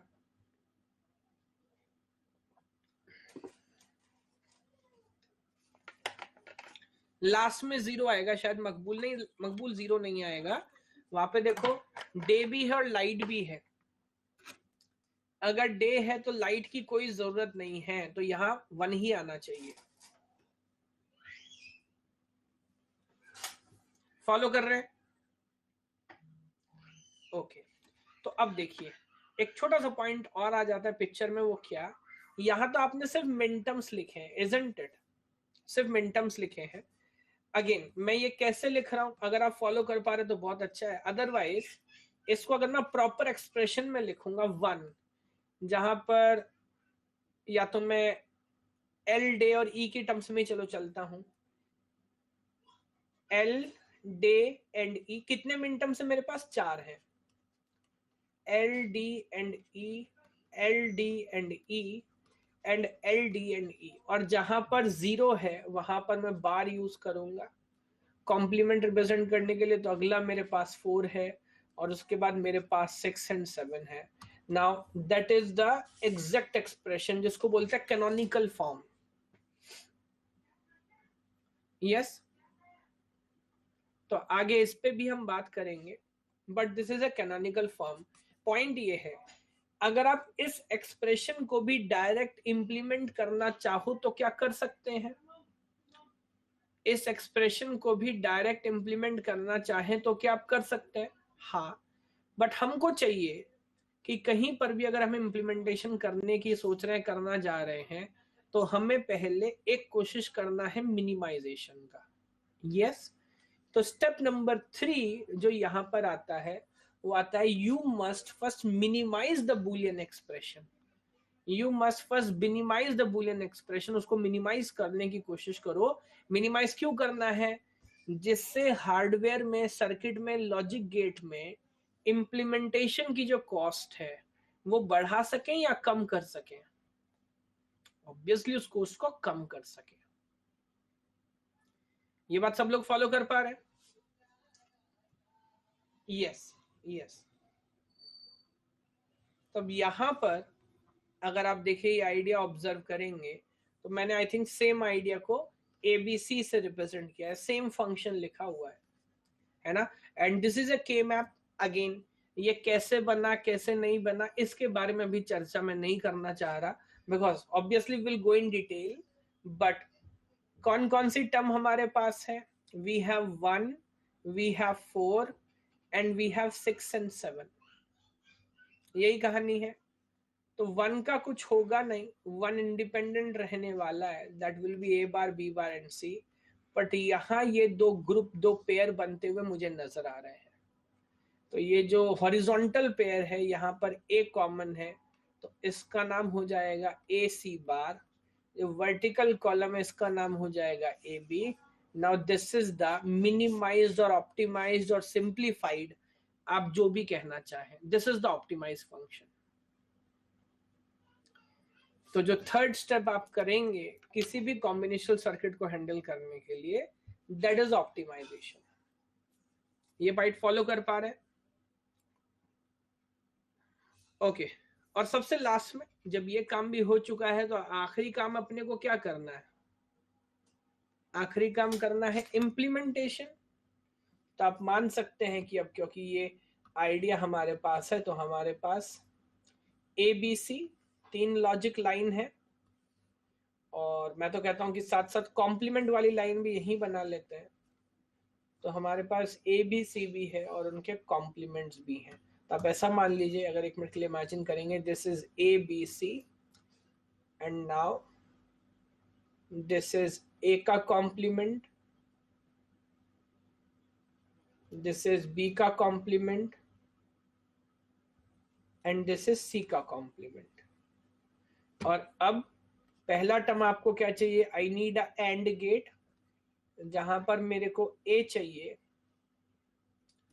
और मेरे को सी बार चाहिए। Then next I need again A and I need B, and then next I need A bar, I need B bar and I need C, and then last में I have a OR gate। तो उठा के सबको अपन add कर देते हैं and now that is the warning signal।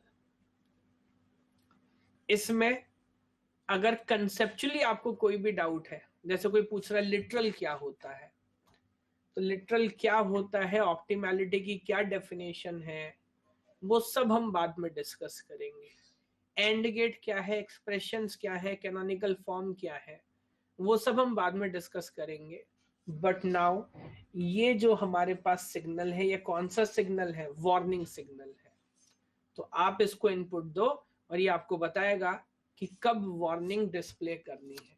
तब देखिए इस छोटे से एग्जाम्पल से ही सही, बट क्या सारे स्टेप्स आप फॉलो कर पा रहे, एक सर्किट कैसे डिजाइन होता है। और मजे की बात आपको बताऊं, ये मैंने कोई बहुत हवा में बात नहीं किया आपसे।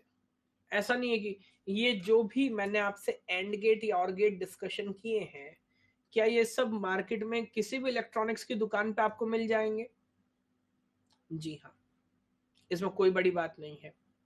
उसके बाद लाइट ऑन है कि ऑफ है, जहां लाइट का करंट वायर जाएगा उससे आप कनेक्ट कर सकते हैं।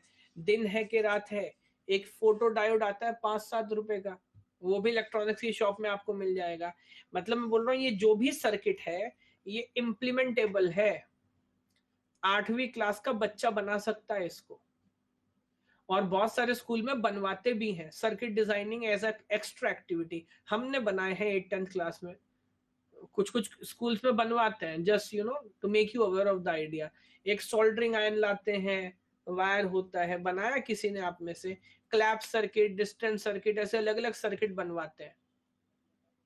जो केंद्रीय विद्यालय वाले हैं उन्होंने SUPW में बनाया होगा, ये बात तो सही है। मैं खुद केंद्रीय विद्यालय वालों ने बनाया हुआ SUPW में, सबको बनवा देते हैं, बट इट्स क्वाइट लॉजिकल। अगर आगे जाके आपको डिजिटल डिवाइसेस के साथ काम करना है तो you can relate with the idea. ठीक है, आप उसके बाद YouTube is always there no, YouTube पे आप चेक करो, आपको मिलेगा, वीडियो मिल जाएगा। आप चाहे तो 200 रुपए का सामान आएगा, ये सारा आप घर पे बैठ के बना सकते हो, कोई बड़ी बात नहीं है। यस, ठीक है। तो बस मैं कंक्लूजन बताना चाह रहा था कि क्या ये जो पॉइंट में पहले एडवांटेज में आपको बोल रहा था, क्या इसमें कोई मैथमेटिक्स, फिजिक्स, इंटीग्रेशन, डिफरेंशिएशन कुछ लगा क्या? नहीं। ये एंड गेट कैसे बना ये अपने को टेंशन नहीं, बाजार से बना बनाया मिल रहा है। और गेट कैसे बना अपने को टेंशन नहीं, बाजार से बना बनाया मिलना, और ये सारा आइडिया यूज करके आप अपने हिसाब से इम्प्लीमेंटेशन कर सकते हैं। सो अब आप समझिए कि इन द लॉन्गर रन क्यों लोग इस सारे आइडिया पे इतना ज्यादा डील कर रहे होते, इतना ज्यादा एम्फोसाइज कर रहे होते। ये बहुत आसान है। यहां तक टेक्निकलिटी के अलावा जो कुछ टेक्निकल टर्म्स मैंने यूज किए होंगे, जैसे बार बार बोल रहा हूं कि वो तो हमें डिटेल में डिस्कस करना है। कोई और डाउट या कंफ्यूजन? गेट का इंटरनल स्ट्रक्चर पढ़ना है आपको। CSIT वालों को नहीं पढ़ना, जो इलेक्ट्रॉनिक्स या इलेक्ट्रिकल वाले हैं उनकी तो लॉजिक फैमिली पूरी होती है, इम्प्लीमेंटेशन वो तो पूरी जिंदगी पढ़ते ही हैं, NPCP, डायोड और पता नहीं क्या क्या कहानी। तो मैं आपसे क्षमा चाहता हूं।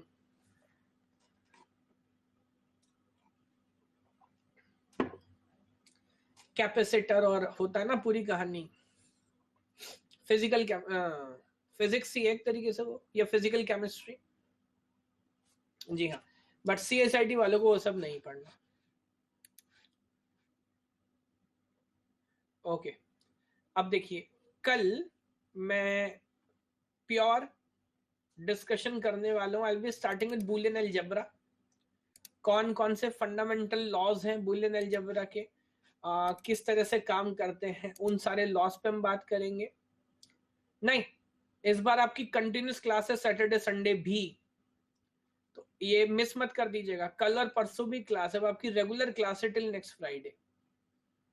यस, उसके बाद I will be discussing logic gates, थोड़ी सी उनकी हिस्ट्री के बारे में समझेंगे, क्या क्या हमने काम किया है, और लॉजिक गेट्स पर डिस्कशन करेंगे, उनके जो प्रॉपर्टीज हैं वो सब इन्वेस्टिगेट करेंगे, और उसके ऊपर जो क्वेश्चन है वो सब समझेंगे। Then all previous year questions, PPT already uploaded है, आप चाहो तो इस पर थोड़ा होमवर्क करके आ सकते हो। जितने भी रिलेटेड प्रीवियस ईयर क्वेश्चंस हैं जो इन टॉपिक पे पूछे गए हैं वो ऑलरेडी मैंने यहाँ पे मार्क किए हुए हैं, तो आप चाहो तो उस पर थोड़ा होमवर्क करके आओ, and will complete all these ideas may be in the next class. बाकी शेड्यूल मैंने आपको बता दिया है, कल परसों भी आपकी मॉर्निंग में नेटवर्क की क्लास नहीं है, बट सैटरडे संडे डिजिटल की आपकी क्लास होगी। अभी मैं 9:30 यूट्यूब पे लाइव स्ट्रीम लेने वाला हूं, तो आपके कोई भी जनरल कंफ्यूजन्स हैं, है ना, तो उस पे आप आके बात कर सकते हैं। दिस इज अ लिंक 9:30, अगर नहीं है तो कोई जरूरत नहीं है, कल 7 बजे इसी समय मिलिएगा, will continue further.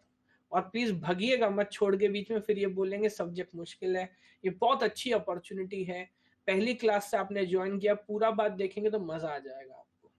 Yes, okay, thank you so much.